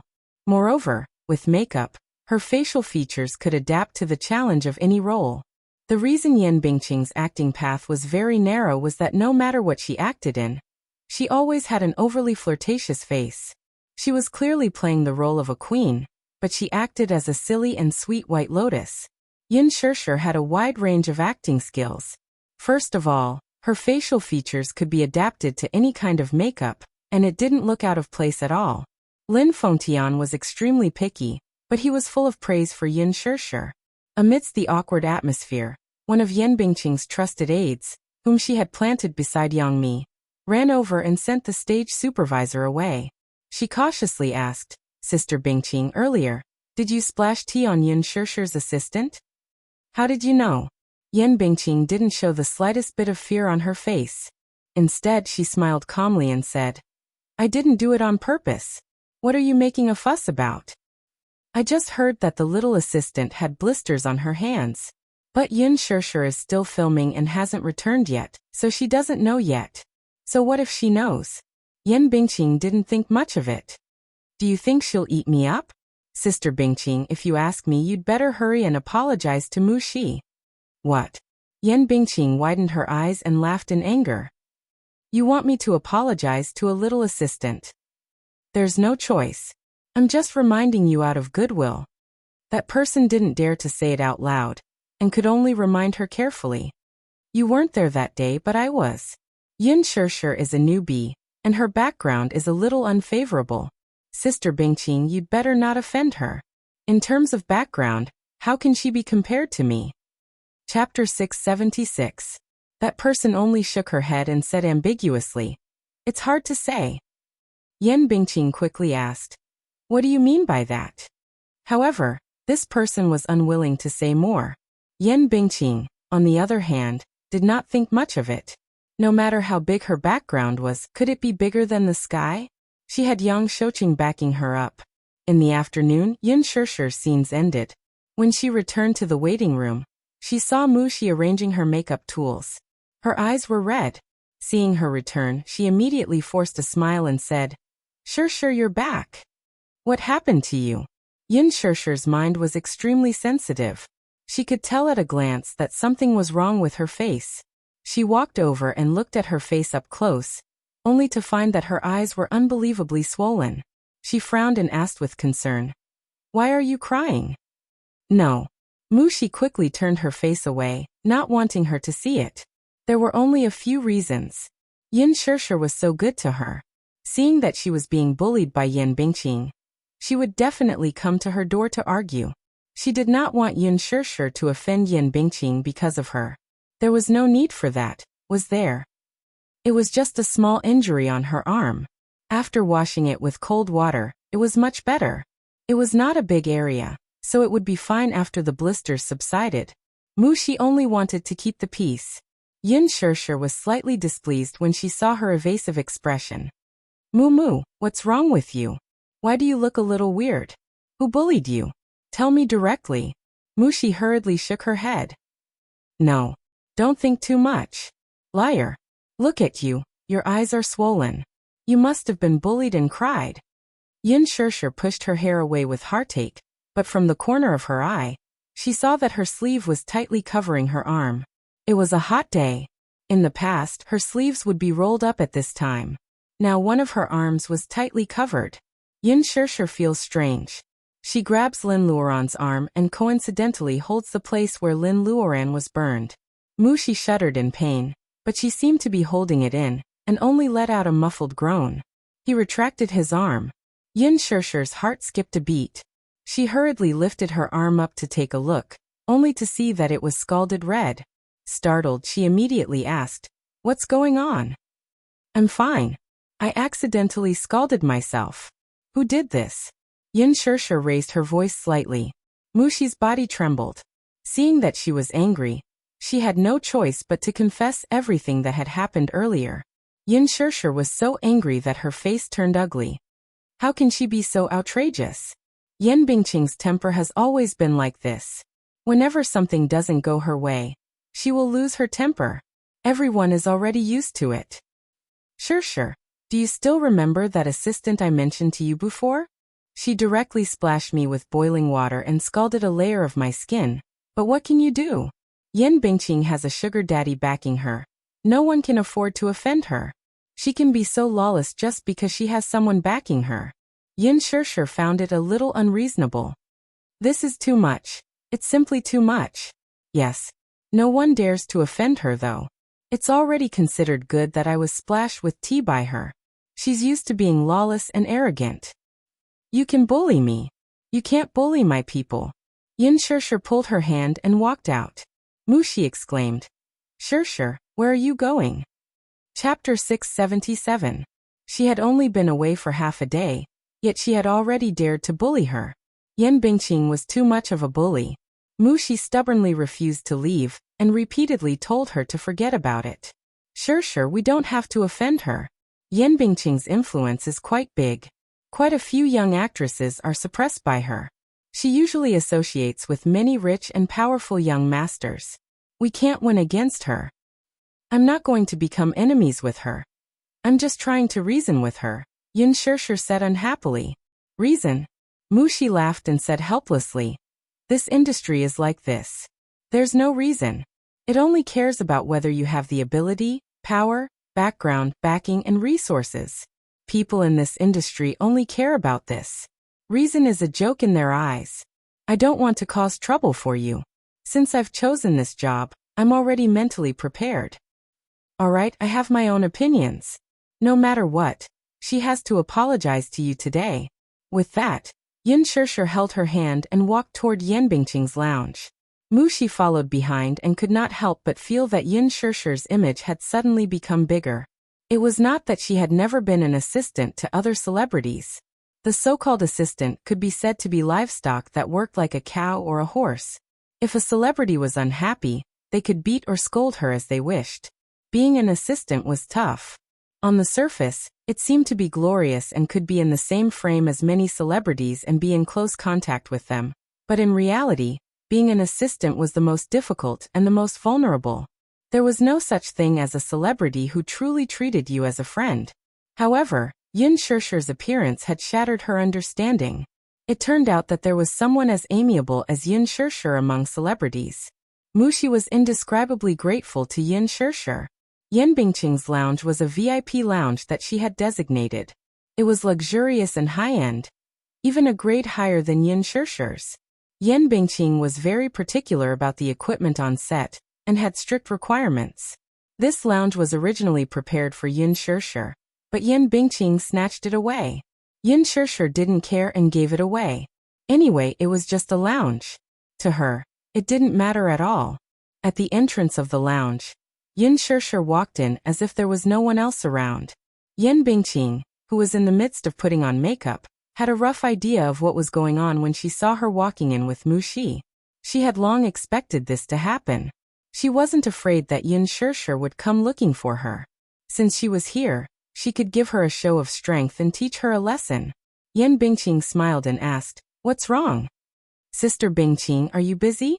Yin Shishir was not as angry as the actress had imagined her to be. Instead, she gave her an amiable smile and behaved elegantly. It was a kind of elegance that seemed to come from a noble's bones. It was different from Yan Bingqing's aura. The former's aura was natural, while the latter's was just a combination of makeup and scripts. When the two stood together, it was obvious who was superior. Yan Bingqing was stunned for a moment before replying, "I'm not busy." She didn't realize that her aura had been greatly suppressed by Yin Shishir's frown and smile. "It's like this. I just came back from filming and saw that my assistant's arm was scalded. Although she didn't say anything to me, I heard from some people present that you were the one who splashed it. I want to ask what exactly happened." Chapter 678. Yan Bingqing said plainly as she slowly stood up. Her posture was elegant and enchanting as if she were a queen, high and mighty. She walked up to Yin Shishir and looked down at her condescendingly. Clearly, she was disdainful of her confrontation. "Yo, are you a saint? You actually came to confront me over an assistant. Why? So what if I did it?" As Yan Bingqing said this, her eyes turned exceptionally vicious. "I did it on purpose. So what?" The provocation on her face seemed to be silently declaring, "Even if you are my assistant, what can you do to me?" Yin Shishir narrowed her eyes as a trace of restrained anger surfaced in her eyes. This Yan Bingqing is indeed targeting me, so she laid her hands on my assistant. How can she be so ruthless? Behind her, Mu Shi saw Yan Bingqing's serious and provocative expression. From the corner of her eye, she caught sight of Yin Shishir's suppressed anger, and was about to explode. Afraid that things would blow up, she kept tugging at her assistant's hand and whispered, "Let's go. Let's go." She didn't want to stir up trouble.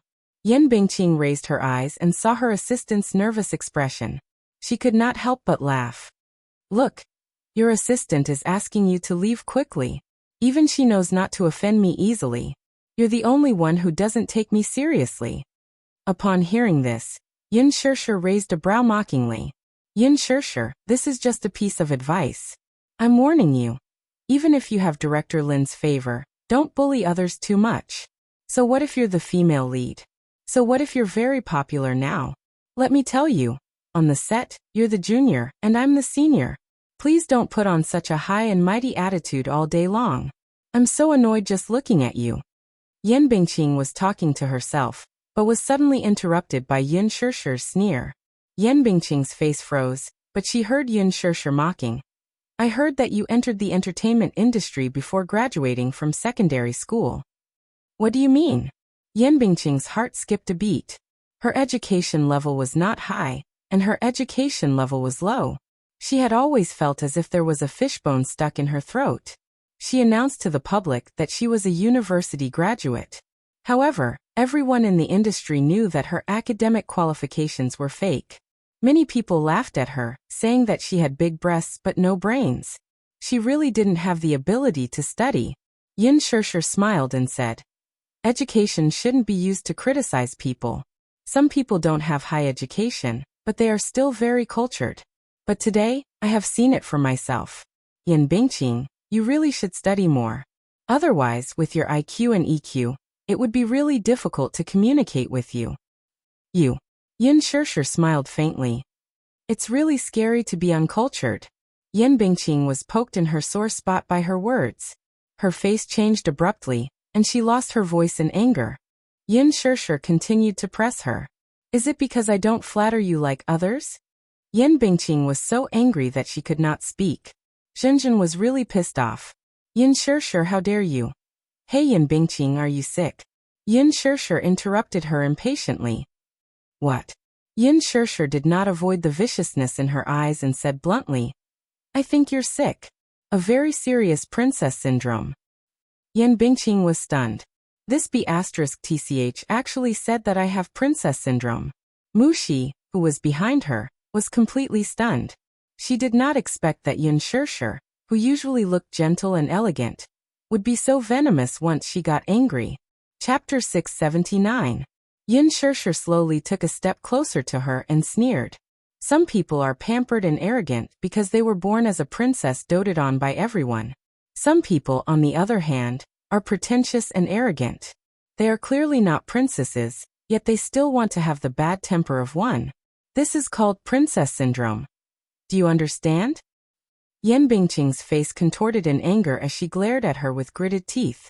Yin Shishir stared into her eyes and said in a tone that brooked no argument, "Apologize to her." "Why should I?"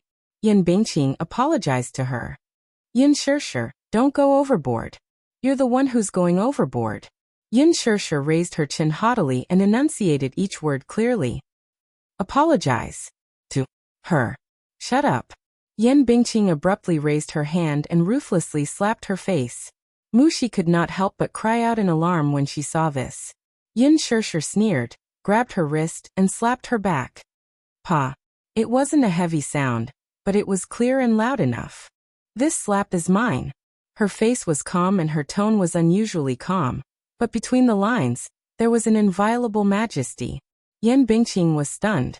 While she was in a daze, Yin Shishir walked to the table, picked up a cup of cold water, and returned to Yin Bingqing. She raised her wrist and splashed the water on her face. Crash! The water splashed on Yin Bingqing's freshly made-up face and drenched it. The water flowed along her eyelashes, the tip of her nose, and dripped down her cheeks. Yin Bingqing was caught off guard when the water splashed on her face. She took a deep breath and closed her eyes, letting the water drip down. Yin Shishir slowly said, "This is for Mu Xi." With that, she ignored the anger on Yin Bingqing's face and walked away with Mu Xi. Yin Bingqing was so angry that her whole body trembled. The assistant behind her quickly picked up a towel and hurriedly wiped the water on her face. This wipe ruined more than half of the makeup she had put on. The assistant was careful, but she still accidentally hurt her. Yin Bingqing angrily pushed them aside and shouted, "Get lost! Get lost! All of you get lost!" The assistants looked at each other and then scrambled away, afraid that Yin Bingqing would be implicated in her anger. She was the only one left in the spacious lounge. Yin Bingqing sat in front of the dressing mirror and looked at herself. Her face was in a terrible state, and her clothes were drenched. The makeup on her face was done in less than an hour. As for the clothes on her body, she had to borrow them from the costume team, thinking that she still had to act in the next scene. This Yin Shishir was clearly trying to embarrass her. Good. Very good. Yin Shishir, just you wait. Back in the lounge, Mu Xi was still in a state of shock. She looked at Yin Shishir, who was sitting in front of the mirror with a calm face. Thinking of the scene earlier, she could not help but tremble in fear. Seeing Yin Shishir's calm face, she could not help but tremble. "Shishir, aren't you afraid?" "Afraid of what?" Yin Shishir was confused. Afraid that Yan Bingqing will take revenge on you. Yin Shishir smiled, thinking that she was making a mountain out of a molehill. Yan Bingqing is not a monster. Will she eat me? Chapter 680. I know. Yin Shishir put down the powder in her hand and looked at her seriously. I know what kind of person Yan Bingqing is, so I don't offend her easily. Mu Shi, you should know that I'm not someone who likes to stir up trouble. If I can give in, I'll give in. Hence, when Yan Bingqing wanted to occupy her waiting room, Yin Shishir did not fight with her and chose to take a step back. Yan Bingqing had repeatedly made things difficult for her, ostracized her, and badmouthed her. She did not argue with her either. She just wanted to finish filming in peace. That was all. However, this doesn't mean that I'm weak. I have my principles too. Yin Shishir looked at her assistant and said lightly, she can go against me, but I can't tolerate it when she implicates the people around me. Mu Shi was deeply shocked by her serious words. Perhaps in the eyes of many, I seem to be a weak person. But whether I'm weak or timid, everyone has a reverse scale. She was touched, but she could not hide the worry on her face. But what if she takes revenge on you? Sure, you don't have to offend such a person for me. What will you do if she takes revenge on you? I'll deal with whatever comes my way. Yin Shishir said lightly. Mu Shi looked at her calmly and worriedly. There was a scene in the afternoon between Yin Shishir and Yan Bingqing. However, Yan Bingqing did not arrive after a long time. Lin Fengtian waited for a long time, but still did not see her. He was so angry that he almost cut off the scene. In the end, Yan Bingqing's assistant came in a hurry to report that Yan Bingqing had a fever. Fever? Lin Fengtian cursed a few times. He had only heard of people suffering from heatstroke in this weather. He had never heard of a fever. He did not know what she was up to now. Forget it. Lin Fengtian hurriedly arranged for the next scene. Because Yan Bingqing was sick, this scene could only be postponed. Yin Shishir frowned suspiciously. She didn't know what Yan Bingqing was up to. Could it be that she had caught a cold and had a fever after splashing a cup of water on her? He was too weak to stand up to a gust of wind? Mu Shi whispered into her ear. Sure, maybe she didn't have time to touch up her makeup and got her clothes wet. She's afraid that the director will blame her, so she found an excuse. Only then did Yin Shishir come to a realization. After filming in the afternoon, Lin Fengtian announced the end of the day's filming because the weather was too hot. For the past few days, the filming had been going very smoothly. Lin Fengtian was in a good mood and suggested that he invite Gu Xingze and Yin Shishir to have a meal together. He felt that ever since that incident, there was something strange between the two of them. Everyone was very engrossed in filming, but after filming, Gu Xingze and Yin Shishir had almost zero interaction. Even when filming, Gu Xingze was absent-minded from time to time, sometimes forgetting his lines. Although these were small mistakes, Lin Fengtian noticed them. Thus, he pondered for a meal to let the two familiarize themselves with each other. Yin Shishir apologetically refused. Director Lin, I'm sorry. I still have something to do back home.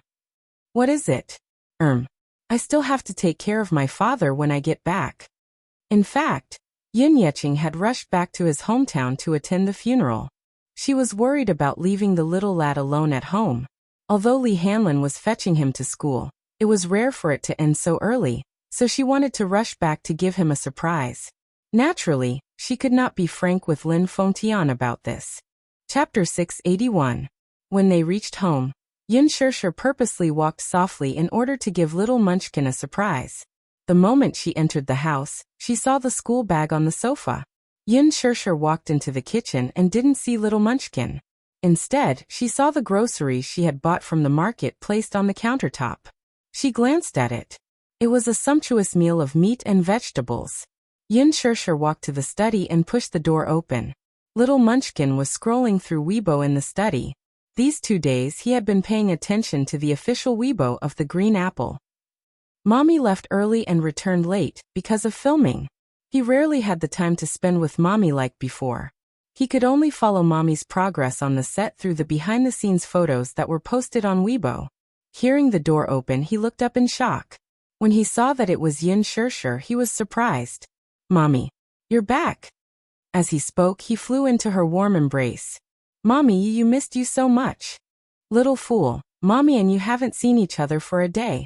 Yin Shirshir scratched his nose, not knowing whether to laugh or cry. Yu Yu lifted his little face and replied in all seriousness. How could that be? Why do I feel like I haven't seen Mommy for a year? Is it that exaggerated? It's called a day feels like a year. Mommy is stupid. Yu Yu smiled gently and planted a kiss on her cheek. Mommy, why are you back so early today? Because I missed my Yu Yu. Yin Shirshir couldn't help but pinch his cheeks. They were chubby. They felt good. She couldn't help but pinch them a few more times. Little Munchkin didn't look aggrieved at all. He looked at her with a smile as if he was an adorable doll, obediently allowing her to do whatever she wanted to him. Little Munchkin seemed to have put on some weight recently. At least his face wasn't as thin as before. It was chubby and cute. Aya. How can my Yu Yu be so cute? Yin Shirshir rubbed her face against his. Little Munchkin's watery eyes curved into crescents as he enjoyed this intimacy. If it was possible, he wouldn't get sick of it even if his mommy pinched his face for 1,000 years or even 10,000 years. It's because Mommy is so beautiful, so beautiful. Yu Yu inherited Mommy's beautiful genes. That's why Yu Yu is so cute. With this compliment, Yin Shirshir was so proud that she could fly to the sky. She couldn't help but rub his hair. Our Yu Yu is so sweet. Mommy loves you so much. Hehe. Yu Yu emphasized seriously. Yu Yu is telling the truth, the truth. All right. Be good. Then Mommy will go watch some TV first. When Yu Yu is done making dinner, you can massage Mommy's shoulders. Yin Shirshir nodded. Yin Tianyu then went straight to the kitchen. Yin Shirshir sat on the sofa and watched TV for a while. Coincidentally, she switched to an entertainment channel, which was broadcasting an interview with an entertainment reporter on set for The Green Apple. When the interview came to Yan Bingqing, the reporter asked a sharp and piercing question. Yan Bingqing, many fans on Weibo are comparing you with Yin Shirshir. What do you think of this? Yan Bingqing faced the camera with undisguised arrogance and contempt. She retorted, You're asking me what I think, and I'm asking you what you think. What's there to compare? The reporter said, I think this comparison is very impolite. Chapter 682. Yin Shirshir's face turned cold. She picked up the remote control and turned off the TV. How annoying. Forget it. At least out of sight, out of mind. She walked to the kitchen. Just as she walked in, she saw the pot on the gas stove heating up.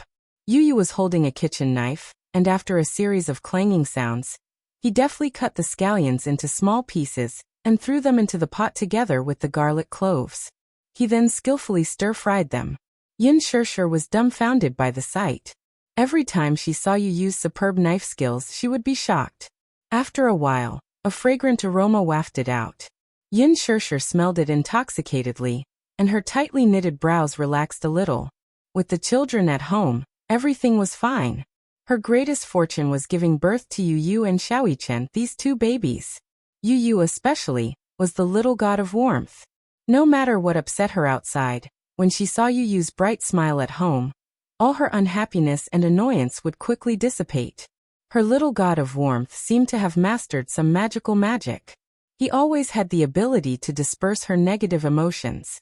How nice! This was probably the so-called happiness. Yin Shirshir did not know how other children of this age were like, but she felt that Yu Yu was only 7 years old. Was he too precocious? Yin Shirshir was deep in thought. Was she not a good mother? While she was deep in thought, Yin Tianyu had finished cooking a dish. When he turned around, he saw her standing at the door with a strange look on her face. He could not help but raise a brow. Mommy, what's wrong? Yin Shirshir came back to her senses at once. Nothing. Did I disturb you? The corner of his lips twitched. No, it's just that the kitchen reeks of oil and fumes. Mommy should go out, or else you'll become a haggard old woman. Oh. Yin Shirshir was amused by him. What haggard old woman? Aren't you afraid that you'll be affected by the smoke? Yin Tianyu smiled elegantly without saying a word, but his eyes seemed to say, Who asked me to be so unlucky to have a mommy who is not good at housework? Yin Shirshir was shocked by his gaze.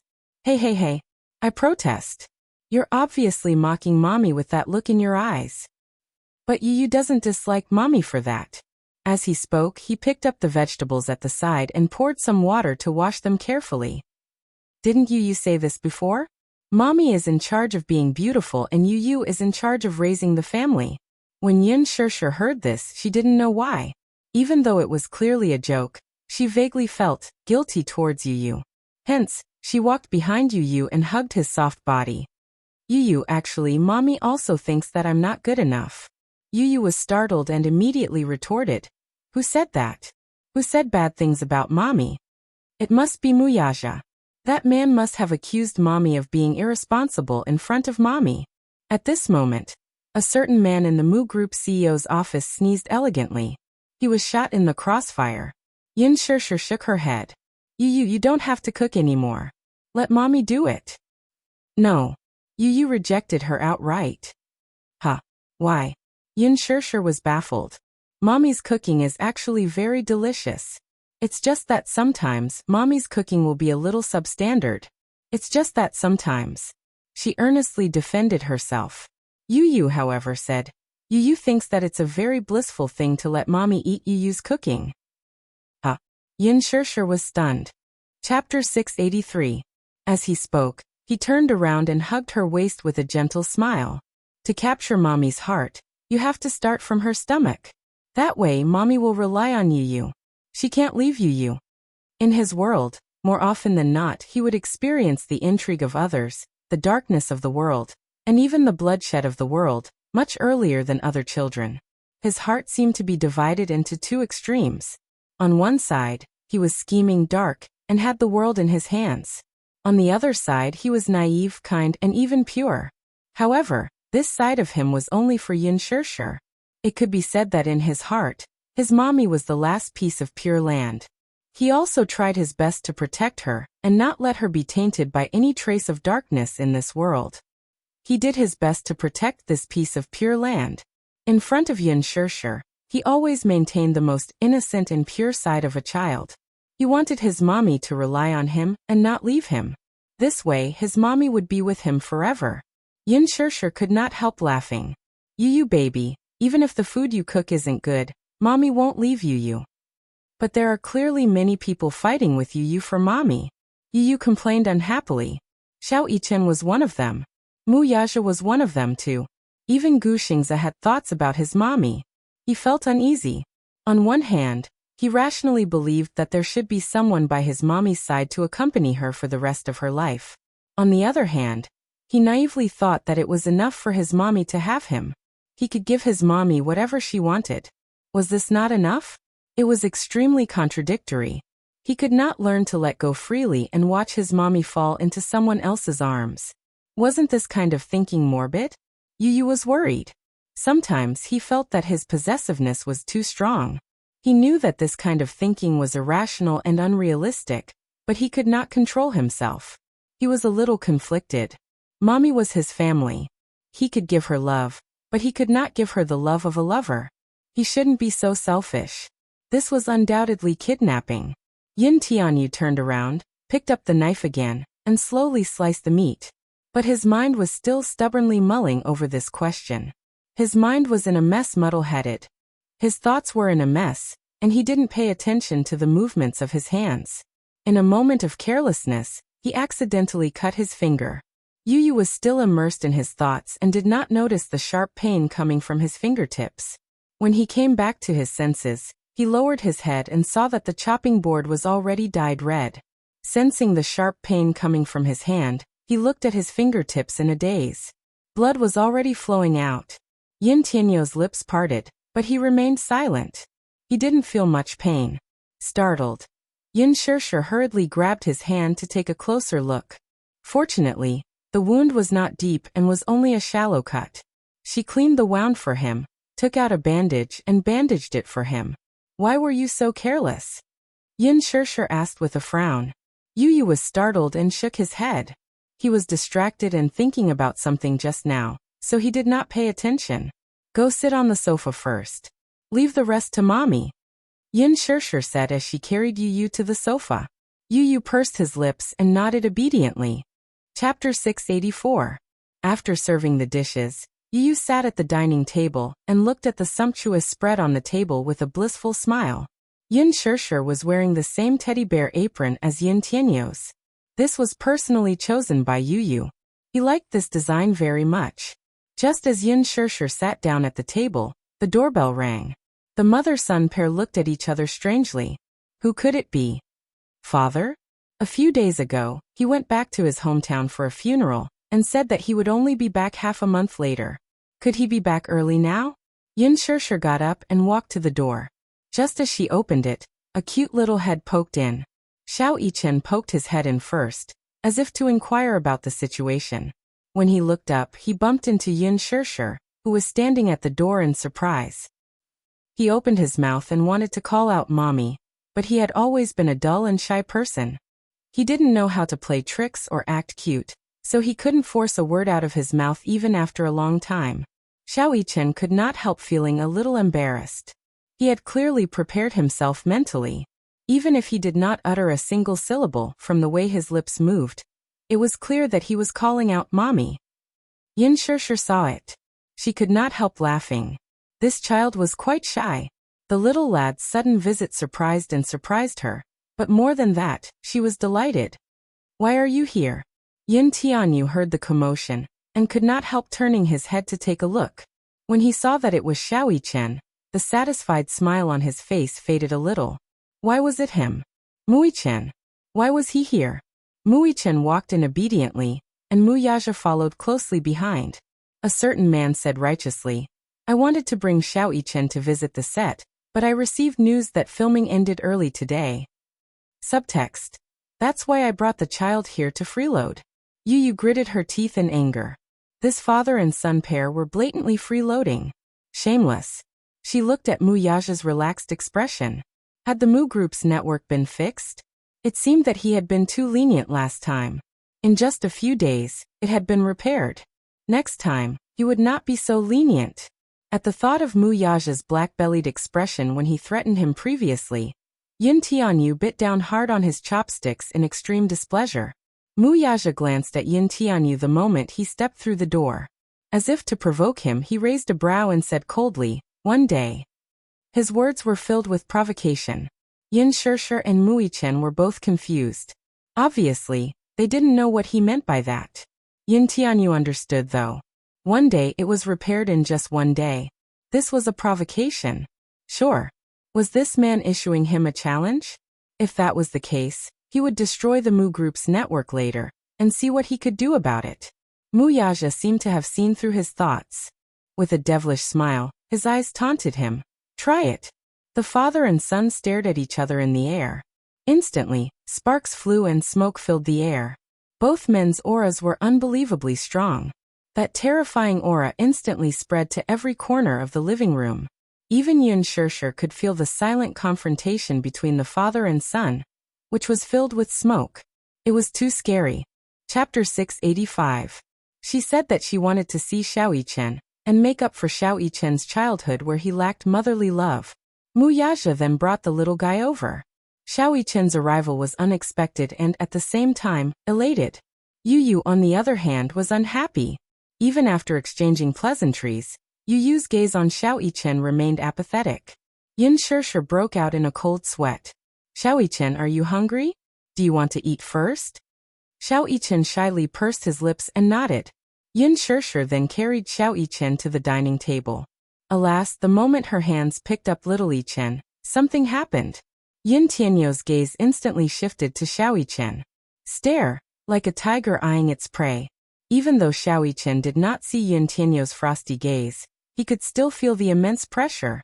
It was like a sharp stab in his back. It was as if countless needles were pricking his body. Xiao Yichen shuddered all of a sudden.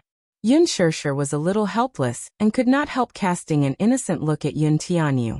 Seeing his mother pleading with him with her eyes, Yu restrained himself a little. However, he still laid out a condition. Mommy, sit beside Yu. He patted the seat beside him. Yin Shishir immediately sat beside him. She felt helpless. She knew that her Yu was jealous.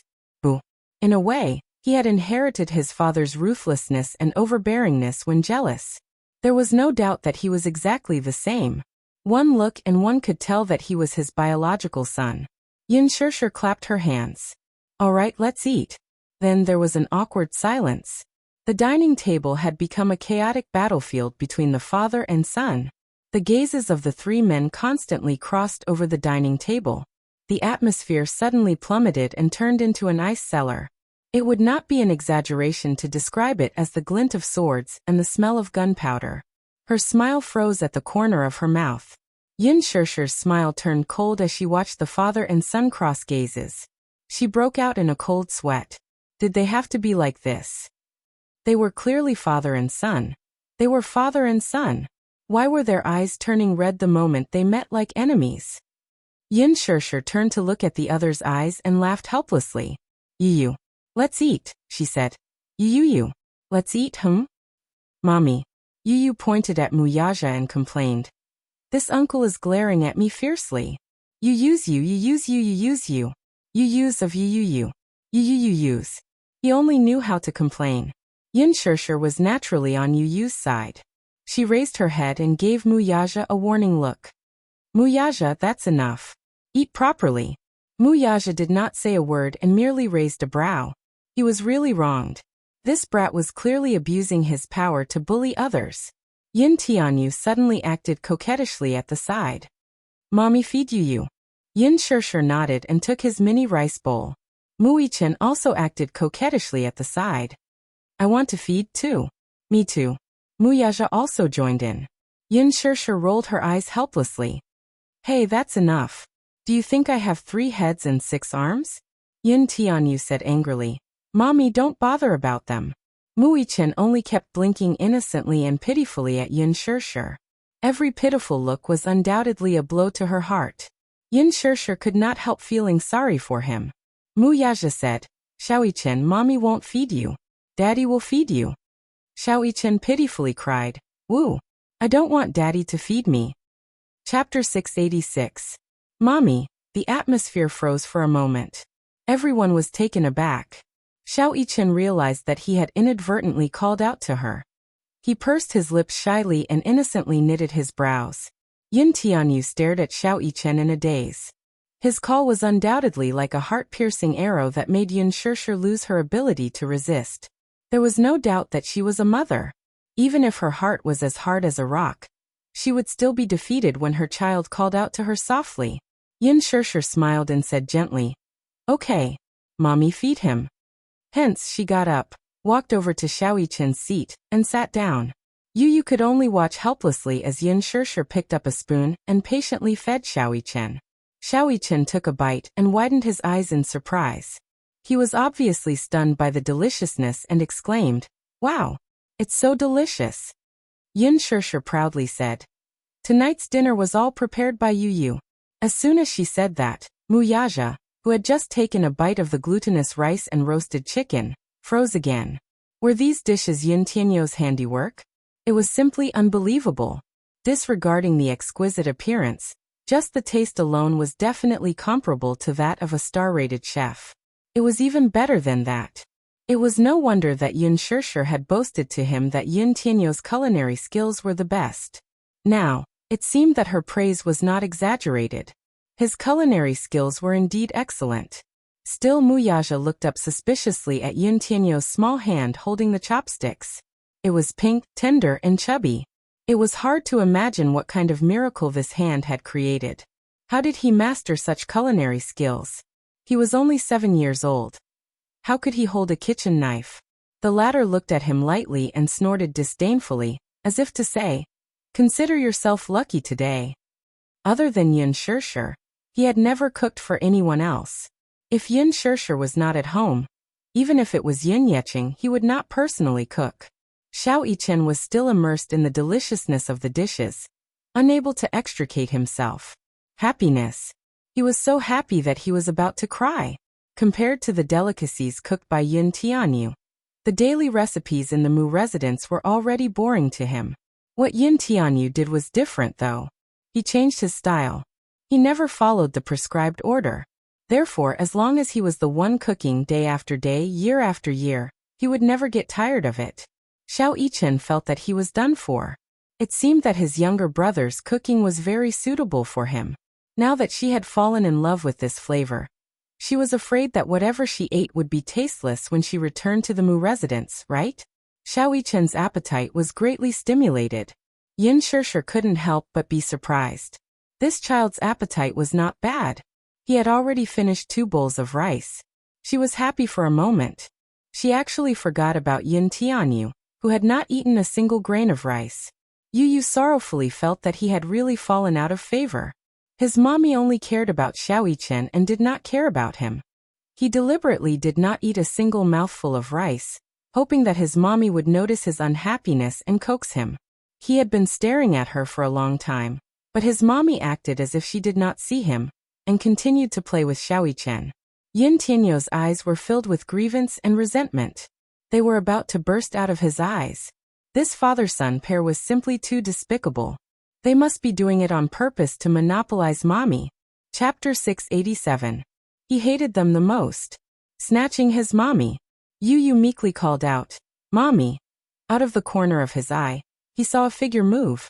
Yu Yu looked up and saw Mu Yaja sitting beside him with his palm gently covering his adorable little head. "Are you angry?" Yu Yu turned his face away in a fit of pique and ignored him. Mu Yaja, however, pinched his chin and forced him to look at him. "Daddy is talking to you. It's impolite to ignore Daddy." Yin Tianyu snorted. "Did I admit that you're my daddy? Don't flatter yourself." He was proud and awkward deep down. His stubbornness was quite similar to his mommy's. "You're shy." "No, I'm not." "Yu Yu." Mu Yaja thought that this lad was really adorable when he was being awkward. "Next time, cook for Daddy too, okay?" "No, I'll only cook for mommy. Don't even think about it." Yin Tianyu stuck out his tongue provocatively at him. "Dream on." Mu Yaja lowered his eyes to look at him. Suddenly, he used a pair of chopsticks to gently pinch the boy's little pink tongue.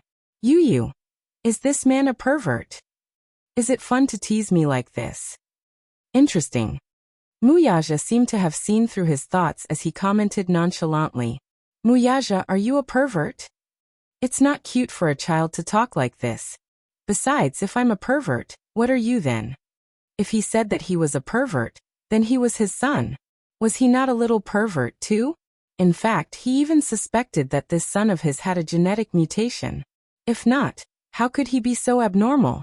Unexpectedly, Yin Tianyu casually replied, "I'm a genius. Unlike you, I'm a genius. You're an old pervert, the most perverted kind." Mu Yaja retorted, "You're a genius. Don't you have my genes to thank?" "Thank you? If it weren't for your genes, I might have been better. You're so cute. Shouldn't you thank me?" "Mu Yaja, open your eyes and look carefully. I obviously inherited more of my mother's beauty. I despise you.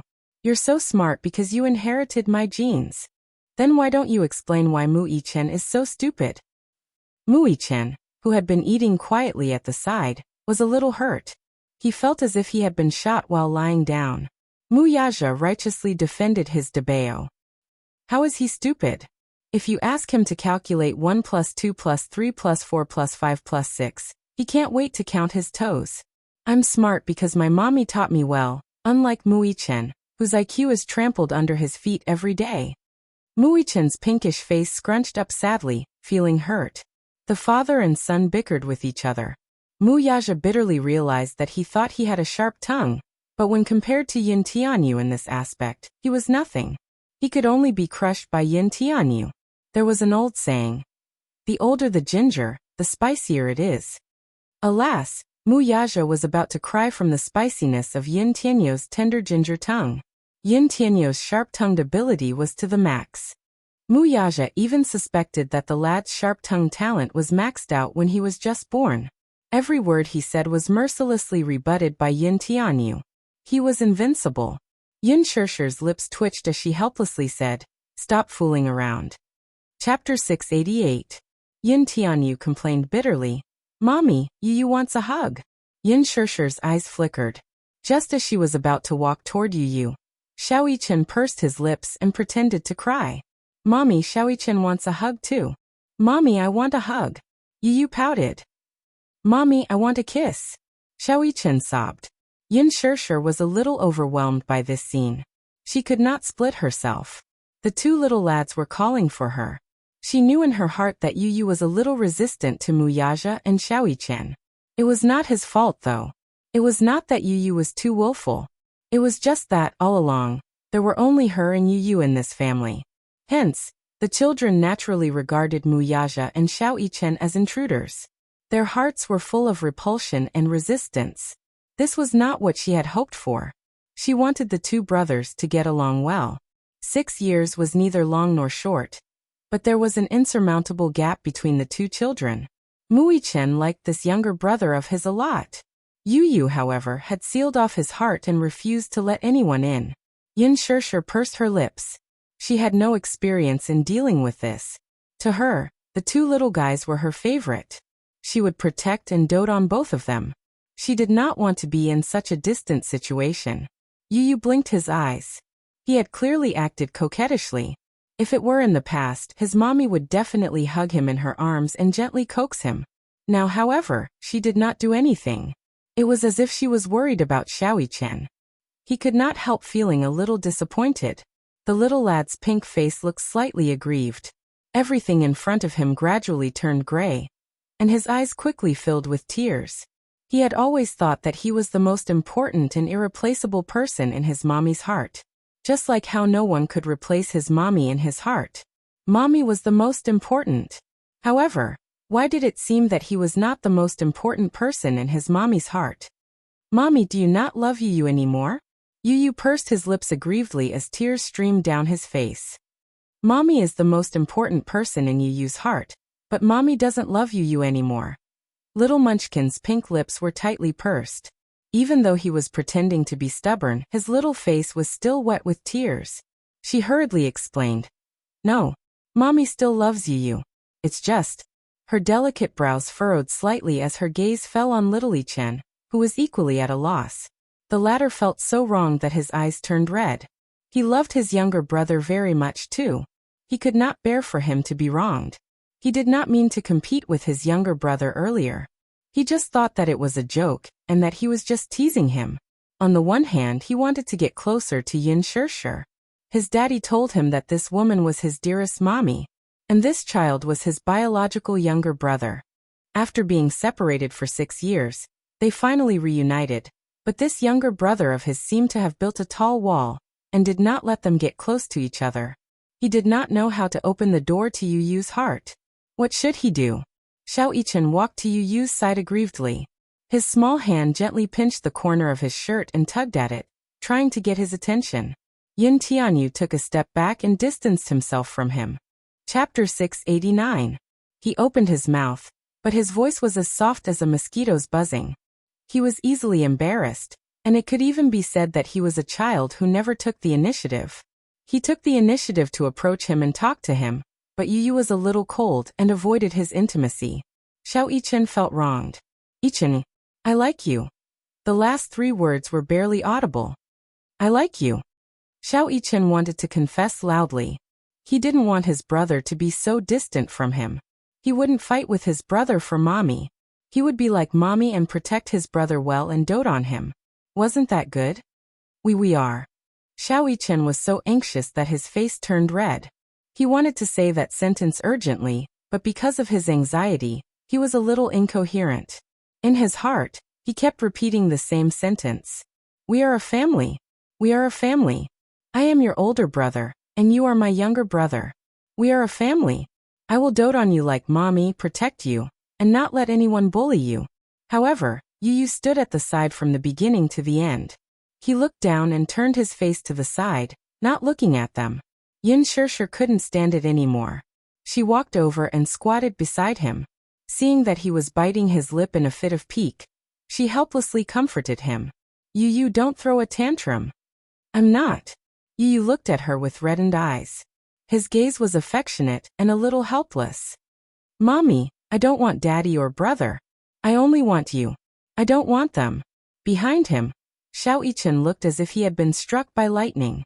He was stunned and his body was extremely cold. Muyaja's expression was calm. Yu Yu's reaction was as he had expected. This child's possessiveness towards Yin Shirshir was unusually strong. Yu Yu was a stubborn child. No one could change the fact that he had decided on. Yin Shirshir didn't expect this child to be so stubborn. She was angry and amused at the same time. Yu Yu, be good. Don't mess around. I'm not messing around. Yu Yu hugged her tightly and said helplessly, I don't like them. I tried to accept them, but Yu Yu couldn't do it. Yu Yu only wanted mommy. Mommy was enough. Was it not enough for mommy to have Yu Yu? Yu Yu can protect mommy, raise mommy, and love mommy. Yu Yu. Yin Shirshir held her forehead and let out a long sigh. Her heart ached a little. She had never seen Yu Yu so helpless before. His eyes were filled with fear, as if he was about to lose her. Despair. But he wouldn't lose her. Could it be that in this family, there would be another daddy, another older brother to accompany him and dote on him? Her love for him would not decrease either. Wasn't that good? Yu Yu, he's your older brother. He'll dote on you and love you just like mommy does. Xiao Yichen immediately nodded vigorously. Then he looked at his face with a pair of eager and hopeful eyes. Even if he nodded, Xiao Yichen wouldn't be able to control himself, and would hug him tightly in joy. Yu Yu followed Yin Shirshir's voice and turned to look at Xiao Yichen, who was standing behind her. This child had the same appearance and facial features as him. There were very few twins who looked like them. Their facial features were so similar that it was as if they were cast from the same mold. If the two little lads stood together, regardless of height, it was almost impossible to tell them apart. But in the end he could only shake his head in disappointment and close his eyes. It was as if he was escaping. Chapter 690. Mommy is fierce. Yu Yu stared at her innocently with his big, clear eyes as though he was silently accusing her. Yu Yu is disobedient. Yin Shirshir frowned and looked at him angrily. Yu Yu had never seen Yin Shirshir angry. She had always been as gentle as water and had never been angry with him. However, she actually said that he was disobedient because of them. How was he disobedient? Yu Yu pursed his lips and clenched his fists tightly. He released them and clenched them again. He said sadly, Mommy is stupid. Yu Yu, don't bother with mommy. With that, the little guy ran back to the bedroom in a fit of pique. Bang! He slammed the door shut. In the living room, the three of them looked at each other and smiled helplessly. Xiao Yichen said sadly, Mommy, did I make little brother angry? In the bedroom, Yu Yu buried himself in the blanket and covered himself with it in a fit of pique. His small body curled up into a ball under the blanket and hugged himself tightly like a helpless baby. His eyes had long dried up, and there were no more tears. However, his heart felt as though it had been viciously ripped open by a sharp object, and was bleeding profusely. The door was slowly opened, and the sound of light footsteps came to the bedside. Was it mommy? Did mommy come to coax him because she was afraid that he would be angry and sad? Yu Yu carefully lifted a corner of the blanket and saw Xiao Yichen's bright and sunny smile. It was as though a huge hole had opened up in the darkness. The sunlight shone through the hole, and it was warm. Yu Yu was stunned and his eyes widened. Yu Yu. Xiao Yichen called his name carefully. His face was so gentle that it was almost dripping with water. His heart skipped a beat. The grievance in Yu Yu's eyes faded a little. What? Yu Yu, I. Xiao Yichen gritted his teeth and said somewhat awkwardly, I like you, Yu Yu. I know. Yu Yu was a little arrogant. He snorted as if he was embarrassed and quickly covered his face with the blanket again. At this moment, Yu Yu's handsome little face was slightly hot because of Xiao Yichen's shy confession. Xiao Yichen grabbed a corner of the blanket and smiled. It's okay if you don't like me. I'll protect you. I know you're afraid that I'll steal your mommy from you, right? Little Munchkin remained silent under the blanket. Xiao Yichen blinked and smiled. Don't worry, I won't steal your mommy. Because I'm the older brother. I'll let you have your way. I don't want you to let me down. Little Munchkin's muffled voice came from under the blanket. Mommy was originally mine, humph. I know. Seeing that he was willing to talk to him, Xiao Yichen was a little happy. When he first met Yin Tianyu, he had a strange feeling. This child was clearly covered in thorns like a small hedgehog, but he still felt a sense of closeness toward him. He liked him. From the first time he saw him, he liked this younger brother. He was smart, cute, and sometimes had a sharp tongue. He even deliberately teased him with difficult math questions. Still, he was so smart and cute. "Brother, don't be angry. It's my fault today. I wanted to play with you and made you sad. I won't do it again," he sincerely explained. Yu Yu's face flashed with surprise. He was a little surprised. Chapter 691. Separated by the blanket, Xiaoyichen opened his arms and hugged him gently and carefully. Under the blanket, Yu Yu felt his brother's closeness and his face flushed red. Xiaoyichen's hug made him so nervous that he didn't know where to put his hands. Then there was a long, suffocating silence. After some time, a box-like object was stuffed in a corner of the blanket. He didn't know what it was, but he heard Xiaoyichen say in a cheerful voice, "Hey, this is your brother's gift to you." He had specially prepared this gift for him before he came. It was his gift to his brother. Xiaoyichen's footsteps could be heard from outside the blanket. Then there was the sound of the door closing softly. Yu Yu poked his head out of the blanket and took out the object that Xiaoyichen had stuffed into the blanket. Under the light, he saw an exquisitely wrapped gift. Was it a gift? This fellow was quite attentive. He didn't seem as annoying as he thought. Yu Yu's eyes curved slightly, and a hint of a smile appeared at the corners of his lips. He didn't even realize that when he held the gift in his hands, the corners of his lips were curled up in satisfaction. After dinner, Xiaoyichen sat in the front passenger seat in the car. He seemed to be in a good mood, and the corners of his lips were always curled up. Mu Yaja glanced at him from the corner of his eye and couldn't help but ask, "What gift did you give your brother?" "It's a secret. I'm not going to tell Daddy." Xiaoyichen deliberately made a face mysteriously and then said shyly, "My brother will definitely like my gift." Mu Yaja teased, "But your brother doesn't seem to like you." "My brother will definitely like me." Xiaoyichen leaned against the window and looked at the bright moon in the sky as he vowed solemnly. At night, before the lights were turned off, Yin Shirshir walked into the room and saw that Yu Yu was still sitting on the bed, playing with the exquisite gift in his hands. The gift was still beautifully wrapped. Although he didn't want to admit it in his heart, he was actually a little reluctant to open the gift. Yin Shirshir walked to the bedside. Yu Yu immediately came back to her senses. She hid the gift under the pillow and looked at him warily. "Is this a gift from my brother?" Yin Shirshir asked. Yu Yu licked her lips and said awkwardly, "I don't really like it. I just thought it would be fun." "Mommy is a little curious about what he gave you." Yin Shirshir deliberately probed him. "Why don't we open it and see?" "No." Yu Yu stared at him warily. "The packaging is quite interesting." "What a stubborn little fellow. Actually, he just couldn't bear to tear it apart." Yin Shirshir pursed her lips and smiled, but she didn't expose him. This child was really a little arrogant. She could tell that he actually liked this gift very much. Nervousness, anticipation, and curiosity were all written on his face.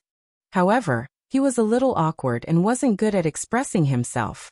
Yin Shirshir caressed his snowy face and pinched his chubby cheeks. She pursed her lips and said, "Mommy loves Yu Yu. Yu Yu is irreplaceable in Mommy's heart." Yu Yu hugged Yin Shirshir and planted a sweet kiss on her face. "Yu Yu loves Mommy too. Mommy is unique in Yu Yu's heart." "Sleep early." Yin Shirshir stroked his hair and kissed his forehead. "We still have to wake up early tomorrow." When they left the bedroom, the smile on Yin Shirshir's face faded. This child was obviously still a little conflicted. Chapter 692. The filming of the movie progressed step by step. There were a few scenes involving Yin Dongyu and Yin Xiachuan after they had grown up. The production crew specially rushed to Huanyu Tower to film. It was not that Lin Fengtian was trying to save money, but in the original novel, after Yin Dongyu graduated, he joined the media company to work. In all aspects, the setting of Huanyu Tower was very suitable for the plot of the original novel. This plot described how, after graduating from high school, Yin Dongyu's parents realized that the relationship between Dongyu and Xiachuan had gone beyond the scope of a sibling relationship. While feeling uneasy, they also tried to find a way to cut off this unnecessary relationship. Hence, after Yin Xiachuan graduated from high school, she was sent overseas to study. No matter how reluctant Yin Xiachuan was, she could not go against her parents' orders. Furthermore, in order to cut off this unnecessary relationship, Yin Dongyu agreed to the matter and personally sent her on the plane. When he returned to the country, Yin Dongyu joined the media company and became the artistic director of the media company. Yin Xiaochuan, on the other hand, returned to the country and successfully joined the company. This scene was arranged to be filmed at Huanyu Tower.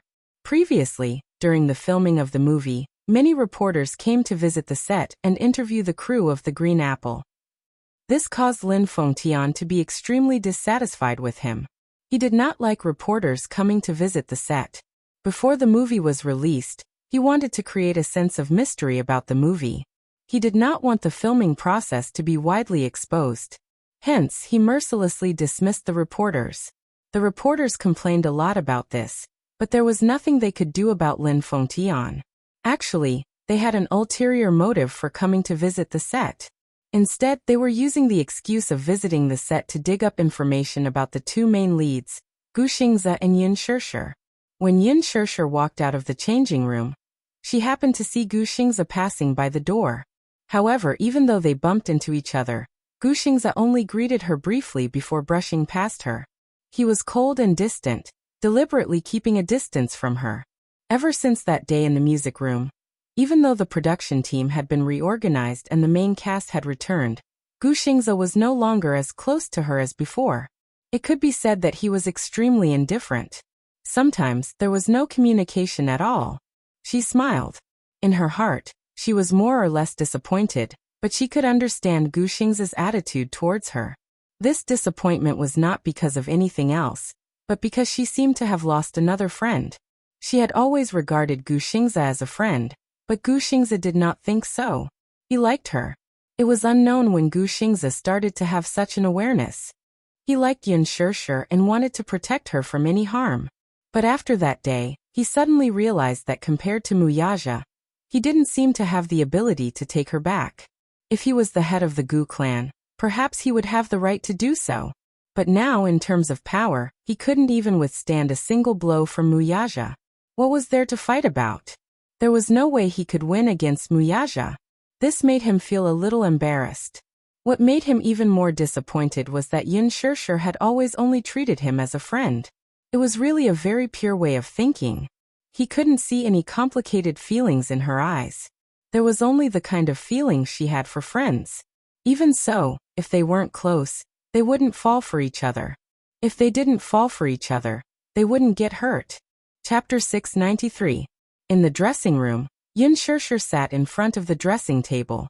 Mushi was helping her tidy up her makeup bag as she looked at Yin Shishir's reflection in the mirror. She smiled and said, "Shishir, I realize that your facial features are very sculptural. No matter what style of makeup you wear, I can't see any disharmony on your face." Yin Shishir broke into laughter as she snapped out of her thoughts and glanced at her. "Mushi, is your hand better now?" She nodded repeatedly. "Yes, it's better now. The blisters have subsided. After applying the medicine you gave me for a few days, it's more or less healed now. Don't force yourself. If you still feel pain, you must tell me," she said helplessly. "I assure you, I'm not that pretentious. It's just a small injury. It's all healed now." However, even though she said this, she was still very touched. A few days ago, Yin Shishir gave her a few days off. She was resting at home these few days, worried that she might be bullied by others in the production team. Worried, she ended her sick leave early and rushed to the production team. After beating around the bush, she found out that Yan Bingqing did not come to the production team these few days. Only then did she feel slightly relieved. The reason why she did not come to the production team was probably because she had to rush to the set. Before the Green Apple, Yan Bingqing had accepted another movie contract. Many big-name actors would choose to accept 2 movies at the same time, and then mediate between them before rushing to the production team. Lin Fengtian hated this method. She did not even have the basic qualities of an actor. He almost fired Yan Bingqing, but the backing behind her was too strong. This role was originally given to the production team out of nowhere, so he had no choice but to swallow his anger. Yan Bingqing was not around a few days ago, so all her scenes were arranged for this day. A few scenes in university were cut by the director in a fit of anger. Logically speaking, Yan Bingqing should return to the production team today. At the thought of having to work with such a person with no character, Mushi felt unwell all over. However, this was how it was in this industry. Even if you don't like it, you still have to endure it. The makeup artist carefully applied makeup for Yin Shirshir, while Yin Shirshir sat quietly with her eyes closed. Her makeup artist was still Ding Ning. At first, when Yin Shirshir joined the cast, the crew members did not think much of her. No matter what happened, they prioritized the big shots first. Gu Xingzi started first, followed by Yan Bingqing, Yang Mi Li Jiuxian. They were arranged according to the ranking of each celebrity. People were divided into different classes, flattering the strong and stepping on the weak. This was perfectly reflected in this film crew. There were several times when Yin Shirshir had to do it herself because there was not enough manpower, and she had no time to wait for Ding Ning to do the makeup. Fortunately, she had done some makeup homework before she joined the crew. She had also learned a lot of techniques from the training classes, so it was not a problem for her to deal with an emergency. In addition, she had a good foundation, so it was not a big deal. However, as time went by, Yin Shirshir did not say anything, while Mushi had a lot of complaints. She complained more than once. Shirshir, aren't they just bullying you because you have the lowest status? It's fine if it happens once or twice, but it's too much for you to be involved in this time and time again. No matter what, you're the female lead personally chosen by director Lin. I think you'll definitely become a hit. They don't have any foresight at all. Yin Shirshir, however, remained silent. Chapter 694. Yin Shirshir casually replied, "What do you mean by exclusive use? There's no need for that at all. It's too troublesome." "Why not?" Mushi said angrily. "Every time it's your turn to put on makeup, you're clearly the first to appear, yet you have to be the last to put on makeup? Anyway, I'm feeling sorry for you." Yin Shirshir, however, said, "Mumu, if I were to hire an exclusive stylist, what would others think? They'll think that a newbie like me is acting like a big shot, and will have thoughts about me." She did not want to cause unnecessary trouble. Mushi was stunned, but she heard her nonchalant reply. "Although I don't care what others think, I'm afraid of trouble. That's why I don't cause trouble. Besides, it's not a big deal." Yin Shirshir had been in the production team for some time. With the exposure of the behind-the-scenes footage of her filming on the official Weibo of the Green Apple, she had accumulated a lot of fans. Now the number of fans on Weibo had exceeded the 5 million mark. Although these 5 million fans were not worth mentioning to some A-list big shots, it was still not a big deal. However, after so many years in the entertainment industry, it was rare for a newbie to gain such an objective amount of exposure right after their debut. Such results could be said to be surprising. It also confirmed Lin Fengtian's words back then. This Yin Shirshir, as long as she could seize an opportunity, would shoot to fame. Now, however, Yin Shirshir was famous. Her popularity had skyrocketed. In the production team, all the staff's attitude toward her had completely changed. No one dared to slight her anymore. At least, in terms of details, Yin Shirshir felt that she was slowly being respected in the production team. Ding Ning also took notice of her. "Shirshir, you're so beautiful and photogenic." Ding Ning finished applying her eyeshadow and looked at Yin Shirshir's mesmerizing eyes in the mirror. She could not help but click her tongue in praise. Yin Shirshir could not help but laugh. "That's because you're good at it. You flatter me, you flatter me." Ding Ning smiled and put the eyeshadow brush into the Evolution makeup bag. He took out a box of lip gloss and mixed some colors on the palette. He said apologetically, "Shirshir, you have a good temper. Putting on makeup for you is what makes my job so fascinating." From the first time he met Yin Shirshir, Ding Ning had a good impression of her. He felt that she was modest, polite, and very gentle. He had never seen her make things difficult for any of the crew members, and had always been very cooperative. Ding Ning was recognized as the top stylist in the circle. His skills were first class, so most of the people he came into contact with were first-tier big shots. She was used to serving famous celebrities like Yan Bingqing and Han Yuyan. Now that she was in front of Yin Shirshir, it was like a cool breeze blowing on her face.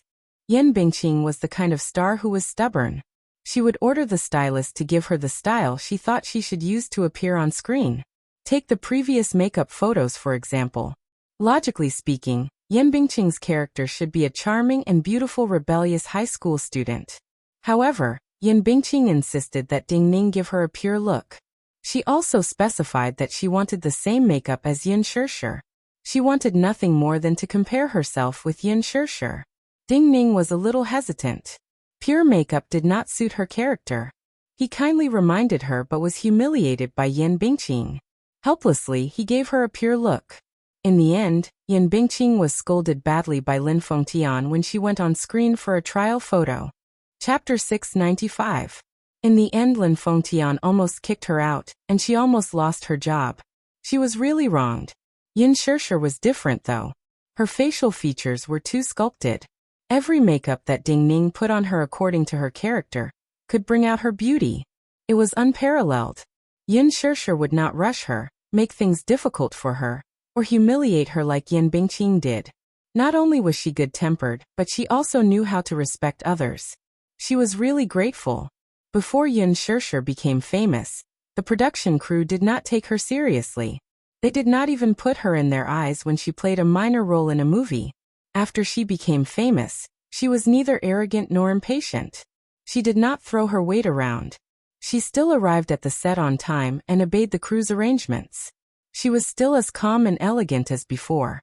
She did not take to heart the minor roles who had offended her in the past. If it were a celebrity like Yin Bingqing, she would definitely get back at them, but she did not. She was really a special person. Gradually, everyone liked her from the bottom of their hearts. The three of them were chatting. This rare leisure time was suddenly interrupted by footsteps outside the door. The sound of high heels hitting the ground was crisp and powerful. Immediately after, the door was pushed open and Yin Bingqing walked into the dressing room coolly. Mushi turned around. When she saw that it was her, the smile on her face froze. Seeing that Yin Bingqing had returned to the set, the smile on Ding Ning's face gradually turned cold. Yin Shirshir, on the other hand, was the only one who remained unfazed. She did not even spare her a glance as she quietly stared at her reflection in the mirror, as if the actress's arrival had nothing to do with her. Yin Bingqing swept her gaze across everyone. Finally, her gaze landed on Mushi, who was trembling at the side.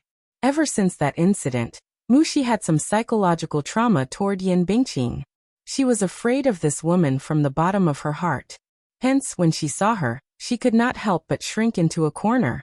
Yin Shirshir glanced at Yin Bingqing from the corner of her eye, only to see the latter looking as if she had seen a ghost. She smiled helplessly. Just as he was about to speak, he was interrupted by Yin Bingqing's cold voice. Yo! What a coincidence! You guys are here too? Mushi lowered her head and subconsciously hid behind Yin Shirshir without saying a word. Yin Shirshir reached out and covered Mushi's hand on her shoulder. Yin Bingqing's bright red lips curled into a smile when she saw Mushi's cowering look. What a loyal dog. The relationship between master and servant is pretty good. She continued to tremble in silence. Yin Bingqing asked coldly, Hey, is your hand better? Ding Ning, why did you stop? Yin Shirshir acted as if she had not heard Yin Bingqing's words. Seeing that Ding Ning was in a daze at the side, she reminded her. Ding Ning smiled and immediately made small talk. I was distracted just now. I was thinking of what lip color to match for you. What do you think about peach pink? Do as you deem fit. I believe in your taste. Yin Shirshir smiled slightly. Her indifference made it seem as if Yin Bingqing did not exist, as if she were air. Yin Bingqing's face instantly turned sullen. This Yin Shirshir was really capable. Every word she said was not hurtful, but she had the ability to make her angry out of embarrassment. She said hatefully, Yin Shirshir, get out of here. This dressing room is mine. You have no share. Mushi raised her head to look at her. She opened her mouth to defend her, but Yin Shirshir suddenly pressed her hand down as if to stop her. Her voice, which had just emerged from her throat, stopped abruptly. Chapter 696. The three of them were eerily quiet and ignored Yin Bingqing. Get out! Yin Bingqing's voice was slightly shrill as she gave the order to chase her out again. Yin Shirshir still did not move. In a fit of anger, she walked up to Yin Shirshir and swept all the makeup products in front of her to the floor. Foundation and eyeshadow were scattered all over the floor in a mess. Ding Ning was taken aback and raised his head in confusion. These were all her makeup products. She could tell that Yin Bingqing hated Yin Shirshir, But was there a need to implicate the innocent? Even though she was full of complaints, Ding Ning did not dare to voice them out. That was because she was Yan Bingqing. Her background was O Huang's boss Yang Shouqing. Who would dare to offend her? Only a newbie like Yin Shirshir, who was like a newborn calf that was not afraid of a tiger. Yin Shirshir raised her eyes slightly and cast a sidelong glance at her, as if questioning her childish behavior. What's wrong? I'm talking to you, but you're ignoring me. What's the meaning of this? Are you putting on airs with me? Yan Bingqing questioned her hysterically. Her cold and vicious eyes were as sharp and vicious as a cobra's. Oh, I didn't hear you. Yin Shirshir gave a perfunctory explanation. Yan Bingqing was exceptionally furious. You clearly heard me. But I didn't hear you speak human language, did I? Yin Shirshir's face was calm and unruffled. Her concise and comprehensive words were full of mockery. Even Ding Ning and Mu Xi, who were behind her, were taken aback. Although Yin Shirshir sounded calm when she spoke, her words were filled with inviolable arrogance. How dare she speak to Yan Bingqing like this? Was she not afraid of offending Yan Bingqing? Or was she really a newborn calf who was not afraid of tigers? Did she not know Yan Bingqing's background? Mu Xi's heart pounded wildly. Just as expected, Yan Bingqing's face flushed red with anger at her sarcastic words. Even though her face was covered with thick makeup, it could not hide her redness. She glared fiercely at her and said angrily, Yin Shirshir, what do you mean by that? What do you mean I didn't speak human language? Explain it to me clearly. Is this sentence very difficult to understand? A dog's mouth can't spit ivory, have you heard of that? Yin Shirshir's lips curled into a mocking sneer. Indeed, you're uncultured. You. Yan Bingqing was exasperated. Suppressing the urge to give her a tight slap, she sneered, revealing her pearly whites. Yin Shirshir, I didn't expect you to be so eloquent. I'm a magnanimous person, so I won't argue with you. Get out. Get out, out, out. Get out. Yin Shirshir asked innocently and curiously. Get out to where? This dressing room is mine. Get out and don't come in. You're an eyesore. Yan Bingqing warned her again. On what basis? Yin Shirshir was a little amused. Had this Yan Bingqing's manners been eaten by a dog? Yan Bingqing spat out each word viciously. On the basis that I am Yan Bingqing. I heard that you had a fever these few days. I see that your fever has subsided, but is your brain muddled? Aren't you mistaken? Yin Shirshir smiled. She then turned her eyes and finally looked her in the eye. This dressing room is shared. Don't tell me you want to monopolize it? Chapter 697. Yin Shirshir pretended to be surprised. No way. Are you bullying a newbie? Yes, I am bullying you. What can you do to me? Yan Bingqing sneered. In her eyes, a newbie like Yin Shirshir could not withstand a single blow other than her sharp tongue. Yin Shirshir was neither shocked nor angry. Instead, she kindly reminded her with a smile. There are many reporters outside today. If news of Yan Bingqing dominating the dressing room and ostracizing newbies gets out, won't tomorrow's headlines be very interesting? Are you threatening me? Yan Bingqing narrowed her eyes dangerously when she heard this. No, it's clearly Senior Yan Bingqing who is making things difficult for me. Yin Shirshir pointed at the surveillance camera high up in the corner. That place has been captured clearly. Yan Bingqing turned to look in the direction she was pointing. Indeed, there was a small surveillance camera there. She gritted her teeth in anger and turned her head to glare fiercely at her. She had no choice but to force herself to calm down. Yin Shirshir, you win. Yin Shirshir's lips curled into a smile, but her eyes were cold as she turned to look at the mirror again.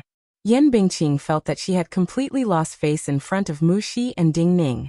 She did not forget to say harshly, Yin Shirshir, I'm warning you. Don't be too arrogant. Don't think that you can do whatever you want just because Director Lin is supporting you. Who do you think you are?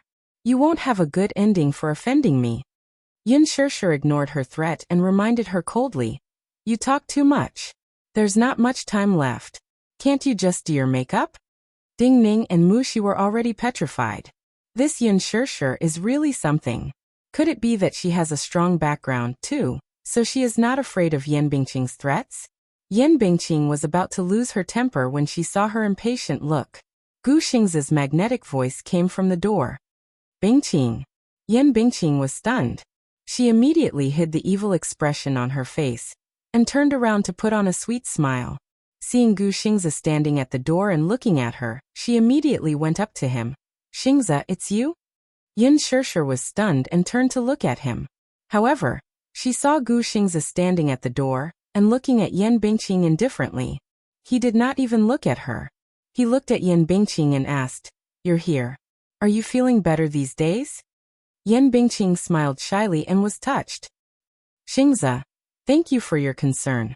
I've been resting for a few days, and my fever has gone down. I'm feeling better now. Mushi could not help but click her tongue. This Yan Bingqing was always said to be a vase. She only had good looks and mediocre acting skills. Now her acting skills were on the line. He clearly had a ferocious look on his face just now. She changed her expression the moment she turned around. How disgusting. Gu Xingze chatted for a while and said, "Okay, take care of yourself. The next few scenes are very important." Yan Bingqing smiled and nodded. "Okay. Xingze, you have to take care of yourself too. Is there still a lot of work recently?" Gu Xingze said, "I'm going back to prepare my lines. I'll be filming later." "Okay. Good luck." Gu Xingze left the dressing room.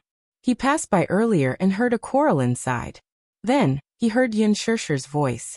He was a little worried, so he walked in to take a look. Sure enough, he saw Yan Bingqing making things difficult for her. He said a few words to ease the situation, but naturally, he could not let Yin Shishir know that he was concerned about her.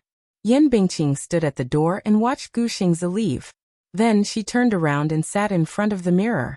Chapter 698. Ding Ning, who was in the middle of drawing Yin Shishir's lips, paused when she heard her order. "Ding Ning, I told you to come over and do my makeup. Did you hear me?" Ding Ning. Yan Bingqing turned her head and bellowed. Ding Ning immediately tried to curry favor with her. "Sister Bingqing, can you wait for a while? I'll do Shishir's makeup right away, and then..." "Shishir? How affectionate." Yan Bingqing snorted. "Could it be that she's more important than me in your heart?" Ding Ning was forced to shut her mouth at once, and even her hands were trembling. Mushi finally spoke. "Shishir's makeup will be done soon. Sister Bingqing, can't you wait a little longer? You want me to wait for her? What right do you have to talk to me?" (*tch), Yan Bingqing said angrily. This time, Mushi did not dare to talk back to her. Yin Shishir pursed her lips. She somewhat understood why those staff members were always giving her the cold shoulder. It was not that they were giving her the cold shoulder. Someone was forcing them. Although Ding Ning was a top-notch stylist in the industry, she did not dare to slap Yan Bingqing's face like Yin Shishir did.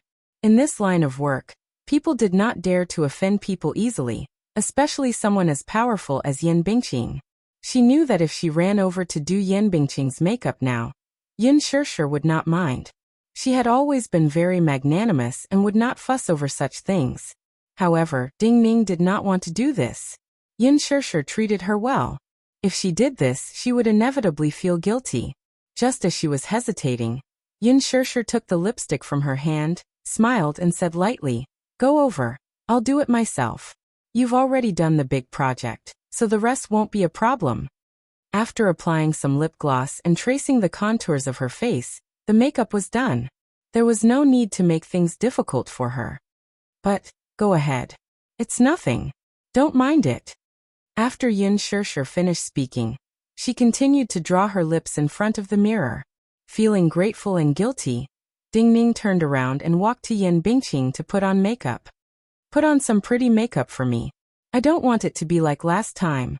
At the very least, I want it to be prettier than Yin Shishir." The pressure in Yan Bingqing's words made Ding Ning break out in cold sweat. She glared at Yin Shishir again and said, "If your drawing isn't as good as Yin Shishir's, then get out of the cast." Ding Ning was angry, but he didn't dare to say anything. He thought, "You are a supporting role, and Yin Shishir is the leading role. How can a supporting role steal the leading role?" However, he only dared to think about this in his heart. Yin Shishir treated Yan Bingqing as heir. After finishing her makeup, she took the script and left the dressing room to consolidate it. While Ding Ning was styling Yan Bingqing's hair, she also took out the script and flipped through it. The next scene was a scene between her and Yin Shirshir. She skimmed through the script quickly, and a deep and sinister smile suddenly appeared on her lips. At the Mu residence, Mu Wanru was lying comfortably on the taffy chair. She held her phone in her hand and scrolled through Weibo expressionlessly. The servant waited on her and peeled grapes for her. After peeling one, she brought the pulp to her mouth. Mu Wanru opened her mouth and bit into it. She hadn't been out of the country for the past few days. Grandpa Mu insisted that she take care of the baby in peace, so she didn't know how the task she had asked Alan to do was going. She lowered her head and reached out to touch her flat belly. Chapter 699. She had to think of the next step before her lie was exposed.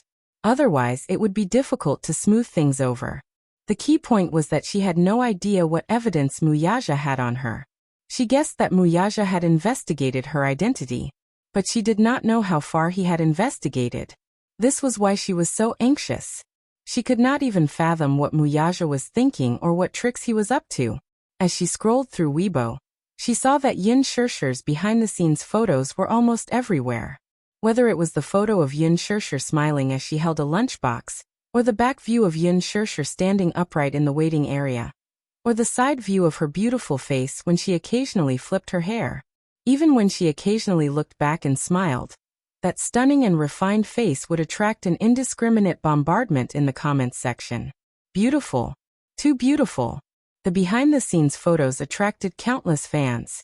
The movie had yet to be released, but its popularity was already through the roof. Yin Shirshir's popularity, in particular, skyrocketed to the point where it even overshadowed Gu Xing's, and became one of the top trending topics. Mu Wanru was so angry that her face was ashen, and her hand that was holding the phone kept tightening. Suddenly, a notification popped up on the phone. She had received a new email. Out of curiosity, she opened it slightly and browsed through it, but her face turned pale at that moment. Mu Wanru straightened up abruptly and stared straight at the photos in the email. In the photos, there were a few clearly photographed documents. She flipped through them one by one, and the more she looked, the more shocked she was. What was this?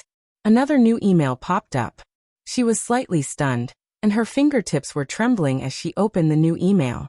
There was only one short sentence in the email. Do you want to get the documents back? See you at Jiangnan Commune at 1 o'clock this afternoon. Room 505, I'll wait for you. Jiangnan Commune was a famous private clubhouse in Beijing, and many rich people liked to gather there. There was no information about the sender, and no name, address, or even phone number could be found. However, in the email, there was something that made her tremble in fear. Who could it be? Who could have this information? This was almost the most damning evidence of her. Mu Wanru's face was pale with fright. The servants beside her saw that her face was extremely pale, and asked her worriedly. She threw a tantrum and slapped each of them. Get lost. Go away, don't bother me. The servants retreated one after another, afraid that she would be implicated in her anger. Mu Wanru stood up irritably and paced back and forth. Should he go? Who exactly was this person? Who could it be? How did they get hold of such evidence? Friend or foe? Wouldn't it be too risky if he went there rashly? She still didn't know the identity of this person, so she didn't dare to go. Moreover, Mu Xing did not allow her to leave the house for the past few days. He said that her condition was still unstable for the past 3 months, so he wanted her to recuperate at home. He even pushed the company's work to someone else. Just when Mu Wanru couldn't make up her mind, she received another email. She opened it and saw a message from that person. If you don't come, don't blame me for being unscrupulous. Mu Wanru gritted her teeth. Who was this person to threaten her? It seemed that she had no choice but to go. Mu Wanru gripped her phone tightly and narrowed her eyes dangerously. She planned to find a chance to meet this mysterious person with ill intentions. Chapter 700. At the same time, everything on the set was proceeding in an orderly manner. Yin Shirshir and Yin Bingqing had a scene together in the basement. However, at this moment, there was a depressing silence on the set. Everyone was dumbfounded as they stared at the two people surrounded by the crew. Smack. A loud slap was heard. Yin Bingqing's slap landed heavily on Yin Shirshir's cheek. It was as if he had poured all of his strength into it. and it was mixed with a thunderous momentum. The crisp sound of the palm colliding with the cheek almost resounded throughout the set. Everyone was so shocked that their eyes widened, and they looked at all this in disbelief. Yin Shirshir was caught off guard by this merciless slap. She widened her eyes in shock, unable to regain her senses. The air was so quiet that it was suffocating. This was especially so for Mu Xi, who was waiting by the side. She was so shocked that she could not close her mouth. Yan Bingqing retracted her hand and glared at her viciously. She shouted hysterically, "Yin Xiachuan, why did you come back at this time? Aren't you going to let me off? Or are you not going to let your brother off?"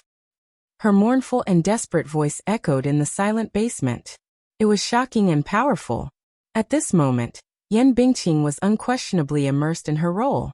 Yin Shirshir turned to look at her in shock, but she did not regain her senses for a long time. She narrowed her eyes at Yin Bingqing. She seemed to have underestimated this woman's means. Ruthless. She was extraordinarily ruthless. Yin Shirshir was silent for a long time. It was so long that even after a minute, she did not recite her lines. Lin Fengtian's gaze left the monitor and fixed on Yin Bingqing, cold and suspicious. "Cut." He stood up and asked Yin Shirshir, "Yin Shirshir, are you in a bad state? Or did you forget your lines? Why didn't you recite them?" Yin Shirshir pursed her lips and smiled stiffly. "Sorry, Director Lin, I was distracted." Lin Fengtian was both angry and annoyed. He had expected better from her. Distracted? Why did you get distracted while filming a movie? Yin Shirshir, show me some professionalism. This is work, do you understand? Don't be distracted anymore. Yes. I understand now. Mu Xi widened her eyes in disbelief at this scene. What was going on with Lin Fengtian? He's a famous director. Can't he tell? Yin Bingqing was deliberately humiliating her. In this scene, Yin Xiachuan returned to the country and entered the same company as Yin Dongyu. In the basement, she coincidentally bumped into Yin Dongyu's fiancée, Lin Hina, played by Yin Bingqing. Lin Hina, Yin Dongyu, and Yin Xiachuan were childhood friends who grew up together. They could be considered childhood sweethearts. Her family was wealthy and she liked Yin Dongyu. Later on, as the Yin and Lin families had been on good terms for generations, she naturally became Yin Dongyu's fiancée. Whether it was during the rebellious period or after they grew up, Lin Hina had always been deeply in love with Yin Dongyu. However, in Yin Dongyu's heart, he had always loved Yin Xiachuan deeply. Even when she went abroad, he still could not let go of his feelings for her. Lin Hina knew very well that she had never been in Yin Dongyu's heart. However, just as the two were about to get engaged, Yin Xiachuan returned to the country at this time. When the two bumped into each other, Lin Hina lost control and questioned her ultimate purpose for returning. Usually, when there was a slap scene in a movie, it would rely on a special angle and position. Using a montage technique, one party would raise their hand and pretend to slap the other party, while the other party would exaggeratedly cover their face. Chapter 701. After that, they would change the camera angle, put on makeup, and reshoot the blood-red palm print on the victim's face. Then it would be considered a success. It was just that it was extremely difficult to control. Initially, Yin Bingqing had faked the slap, but whether it was intentional or not, Yin Shirshir was very cooperative, but the scene of the slap was very abrupt. It was either that Yin Bingqing's hand was slow by a beat, or that Yin Shirshir's hand was faster by a beat. There was no way to connect the slap.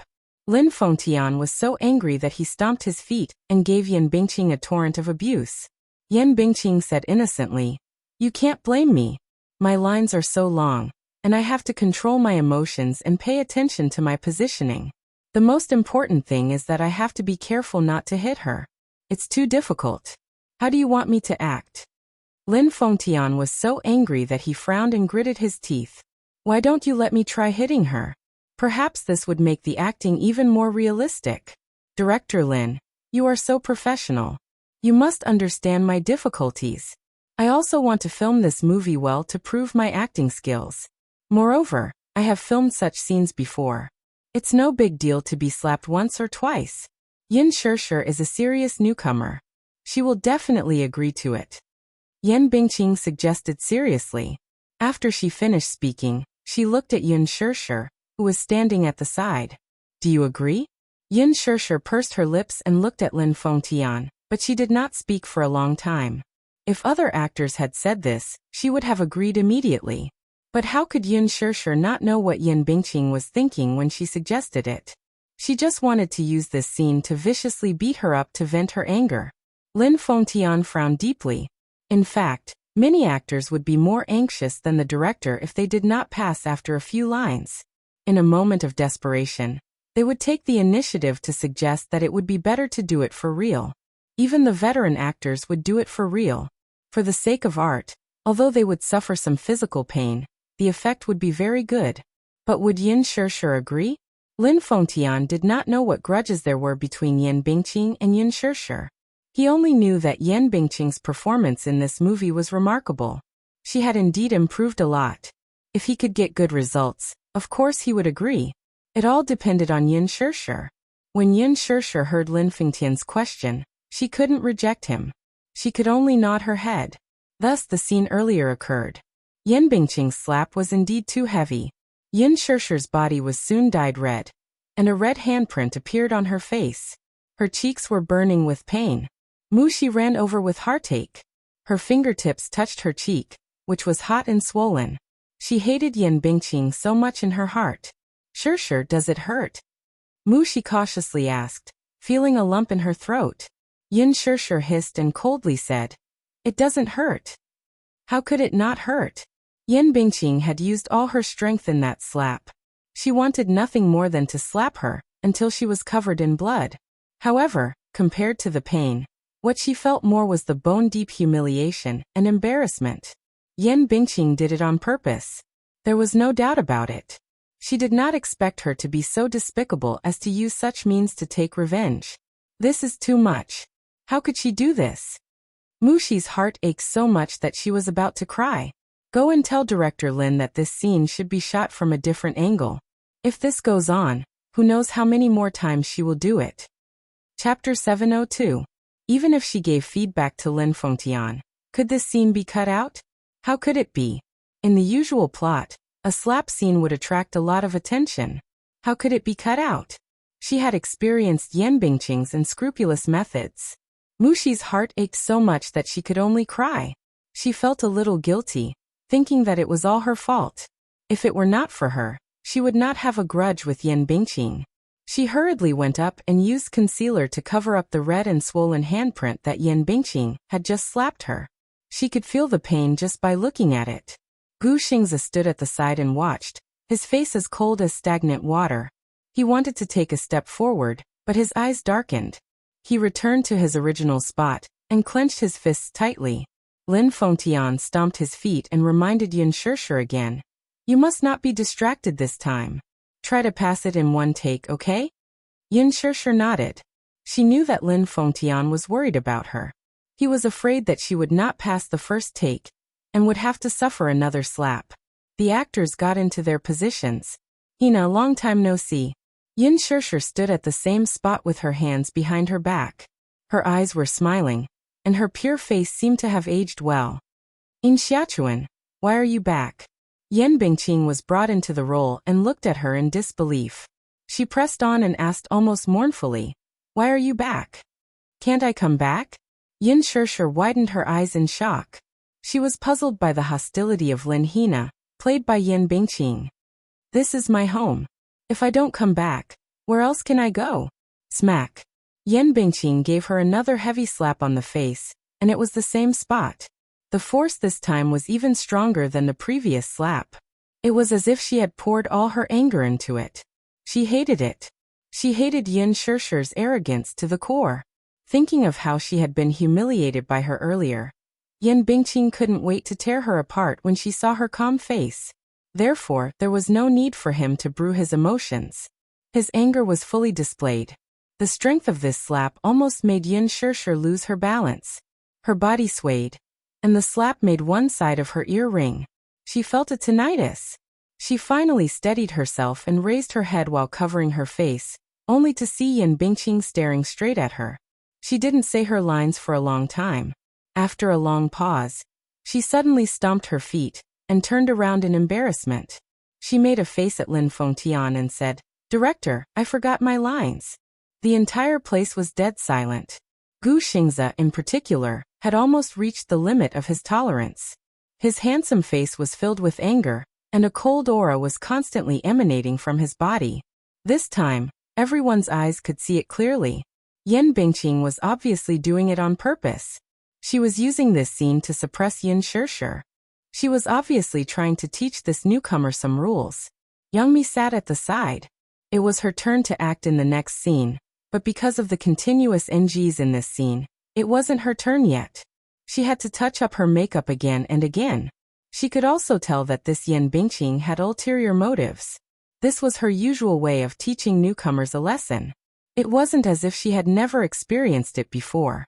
Lin Fengtian sat in front of the monitor. Through the camera, he looked at Yin Shirshir, who was standing still in the middle of the set.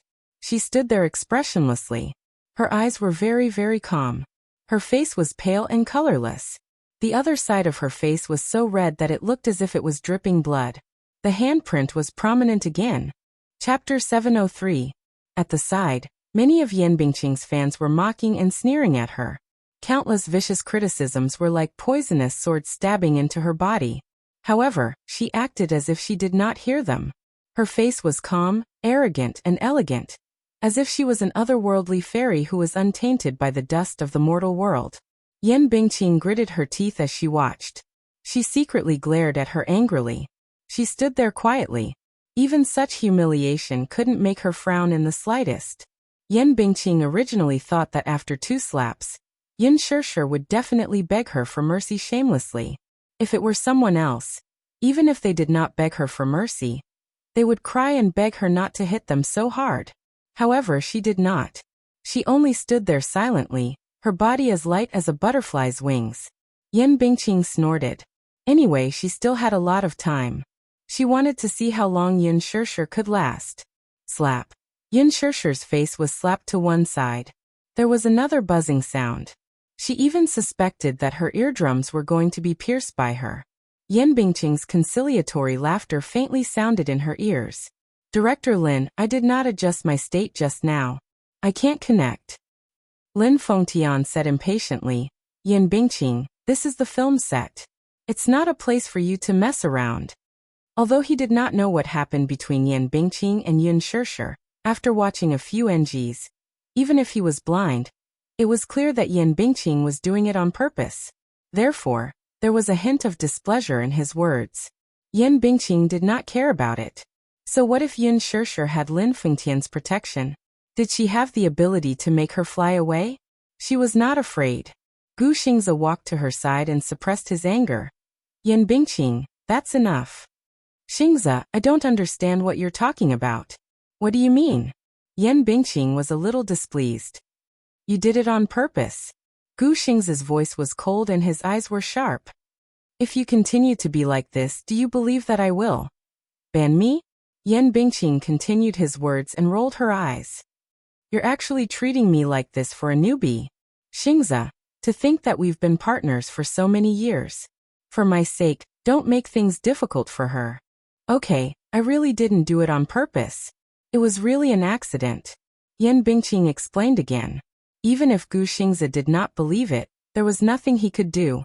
He knew that if Yin Shirshir gave in to Yan Bingqing, she might suffer less physical pain.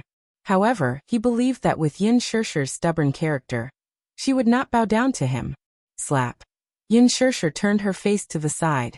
Her body was as stiff as a rock and her face was as white as paper. Cut. Yan Bingqing glanced at her from the corner of her eyes. "Aya, what's wrong? Why did I lose my composure when I saw your face? Yin Shirshir, you're so annoying." Yin Shirshir smiled calmly like an emotionless doll. She turned her face and looked at her with a glassy gaze. "Sister Bingqing, your script skills are extraordinarily bad. You Yin Shirshir, you're so stubborn." Yan Bingqing threatened fiercely. Slap. "Yin Shirshir, your expression just now was not right. But it's okay, it's okay. You're a newbie. It's okay to make mistakes occasionally. Just be careful next time." Yin Shirshir closed her eyes and seemed to be adjusting her emotions. Chapter 704. I'm also troubled that you can't remember the same line after repeating it so many times. Yin Shirshir. Yin Bingqing shot her a venomous look. Immediately after, she laughed sinisterly. All right, cheap wretch. Let's wait and see. Smack. Director Lin. Yin Shirshir gave me a fright when she glared at me on purpose. Will she bear a grudge against me? Cut. Yin Shirshir did not know how many NG she had taken, or how many slaps she had received. Her body swayed slightly. Her blood seemed to have frozen, and her hands and feet were extremely cold. Even raising her head was difficult, humiliated, unbearable, and the onlookers who were either indifferent or pointing fingers at her were so oppressive that she could hardly breathe. This feeling was as if someone was strangling her throat. She had never been so embarrassed before. Her self-esteem was like her face that was about to be smashed and trampled under someone's feet. She was in an extremely sorry state. Her eyes could not help but sting, but she held it in and forced her tears back. Let's take a break. Everyone, adjust your state of mind. Mushi immediately helped Yin Shirshir back to the lounge. Looking at her swollen cheeks, tears gushed out. This is too much, too much. Dingyu stood at the side, angry and annoyed. She kept picking up powder to cover up the wound on her face. She applied layer after layer, but it could not cover it up at all. Yin Shirshir pursed her lips. This was probably her most embarrassing moment. A black Bentley was parked in the parking lot of Huanyu Tower. Minyu walked to the car and opened the door. Muyaja slowly got out of the car. There was an important board meeting at Huanyu Tower in the afternoon that required his attendance. In the past, there was no one in the basement parking lot. However, Muyaja saw people walking back and forth in a hurry. Judging from their attire, they seemed to be some staff. He immediately ordered Minyu to find out. Minyu ran over. After a while, he came back and reported, "Boss, a production crew is filming here." Filming? Muyaja frowned. What crew? Yeah, it's a movie that Huanyu invested in previously, The Green Apple. Directed by Lin Fengtian. Lin Fengtian? Was it the movie that Yin Shirshir starred in? Muyaja pursed his lips. He rarely paid attention to news about the entertainment industry, but he knew that Yin Shirshir's first film was Lin Fengtian's The Green Apple. So she's here too? Let's go and take a look. Minyu said hesitantly. But, boss, the board meeting is about to start. It won't take long. We'll leave after we take a look. Okay, said Minyu as he nodded his head and followed her in silence. Muyaja walked to the filming location. The crew was already in position. He looked towards the center of the set, and saw Yin Shirshir and Yin Bingqing standing face to face. From his angle, he could only see half of Yin Shirshir's face. Her expression was as cold as snow. Her eyes were empty and lifeless. She was barely breathing. She was really barely breathing. It was as if all the energy in her body had been sucked out of her like silk being peeled out of a cocoon. All that was left was an empty shell. It made one's heart ache just by looking at her. Yin Bingqing stared at her face. Her mouth opened and closed as if she was questioning her sternly. However, she was too far away to hear clearly. Minyu said, "What's going on? Miss Yun's acting is amazing." Chapter 705. Muyaja pursed his thin lips. Even though he knew that it was all an act, his heart still ached for her. Let's go. Just as he turned around, he heard the crisp sound of a slap coming from behind him. Slap. His powerful and resonant voice echoed in the empty basement. Muyaja paused in his steps, and the lines on his shoulders immediately stiffened. He turned around abruptly and happened to catch sight of Yin Shirshir being slapped harshly by Yin Bingqing. That slap almost caused her body to sway. Her silky hair scattered on the side of her face, making her look very pathetic. Muyaja pursed his thin lips tightly. In an instant, his whole body emitted a heart-palpitating cold aura. When Minyu saw this, he held his breath for a moment. Yin Shirshir felt as if thunder had exploded in her ears when this slap came. Accompanied by a sharp pain from the corners of her eyes and eardrums, the world seemed to have lost all sound in an instant. She seemed to be unable to hear anything. Yin Bingqing did not seem to notice her unusually pale complexion. She only stomped her feet and turned around to shout, "Director Lin, what should we do?" Lin Fengtian's temper was at its peak. He almost shouted impatiently, "D****, what's wrong with you again? If you can't act well, you can get lost and don't have to film anymore." Yen Bingqing said innocently and aggrievedly. Look at Yin Shirshir. She's in such a dissociated state. How can I go through my lines? She's obviously not cooperating with me. Mu Shi watched from the side with trepidation, afraid that Yin Shirshir would collapse in the next second.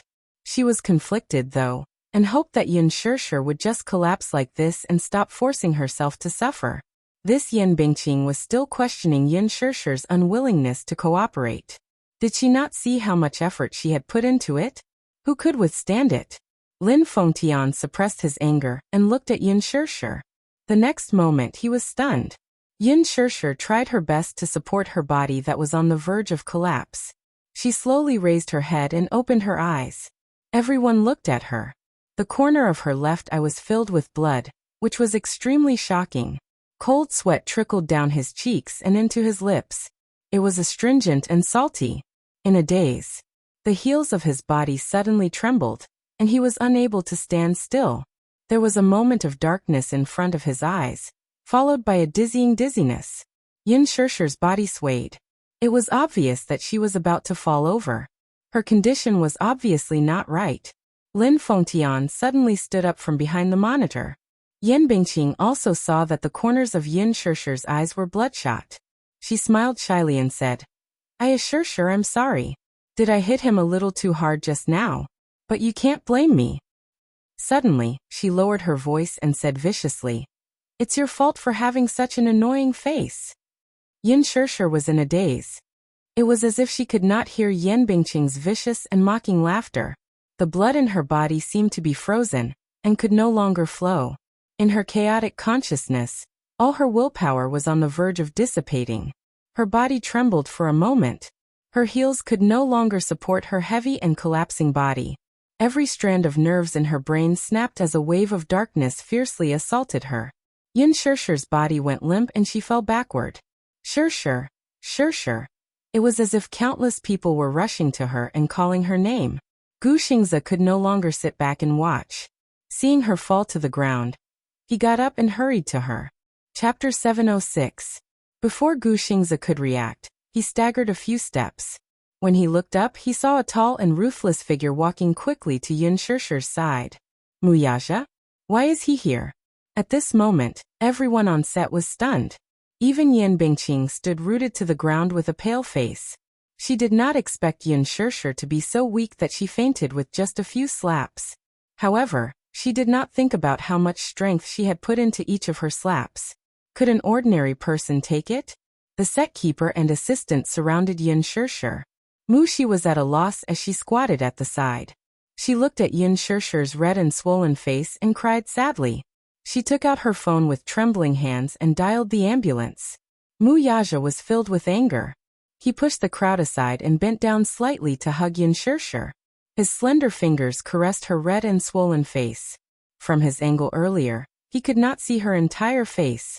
He only thought that she was acting when she looked terrible.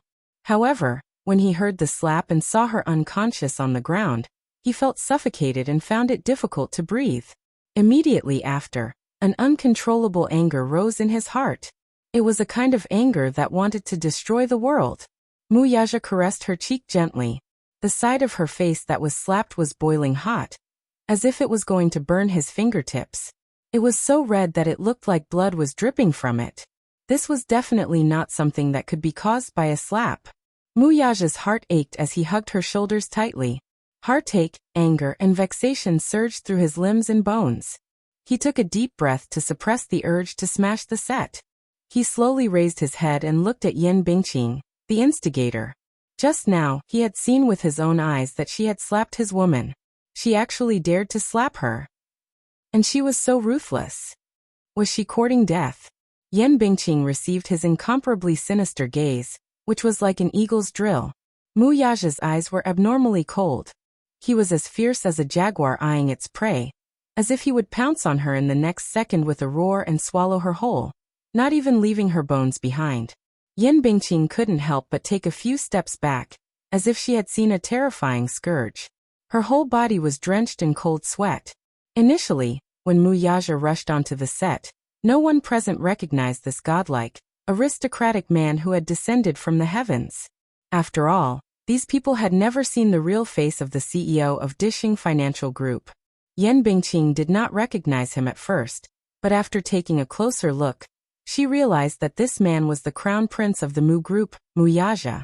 What was his relationship with Yin Shishir? Seeing him hugging Yin Shishir and looking so nervous that he lost control, Yan Bingqing was confused for a moment. She suddenly heard someone's reminder that day. Yin Shishir is a newbie with an impressive background.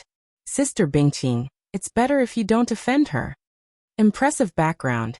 Could it be that the impressive background that person had mentioned was referring to? Yan Bingqing thought about it carefully and couldn't help but break out in cold sweat. The hand that slapped Yin Shishir just now was still numb. However, at this moment, at the thought that Yin Shishir might be Mu Yaja's woman, Yan Bingqing couldn't help but feel a chill all over her body.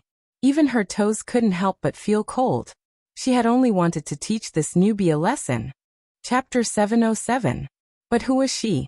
She did not take her seriously, spouting nonsense time and time again, and repeatedly offended her superiors. She was determined to teach this newbie a lesson and teach her the rules. Unexpectedly, she seemed to be Mu Yaja's woman. Yan Bingqing's face was blank. She was stunned. Mu Yaja looked up and hugged Yin Shishir in his arms.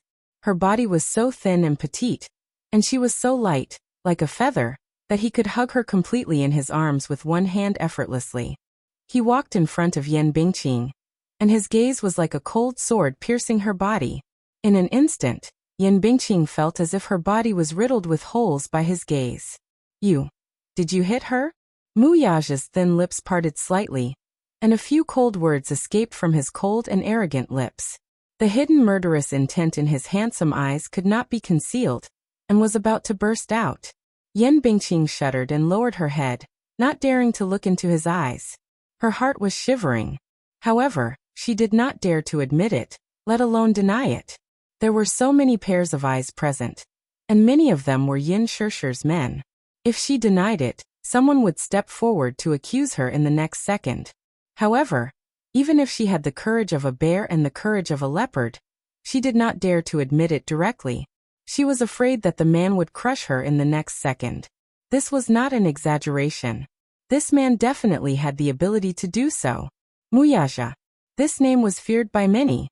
He had ascended to the throne at the age of 18, and had played with many bloody battles. A single finger was enough to crush her into smithereens. If only she had known that the person behind Yin Shishir was him, she would not be willing to go against Yin Shishir no matter what.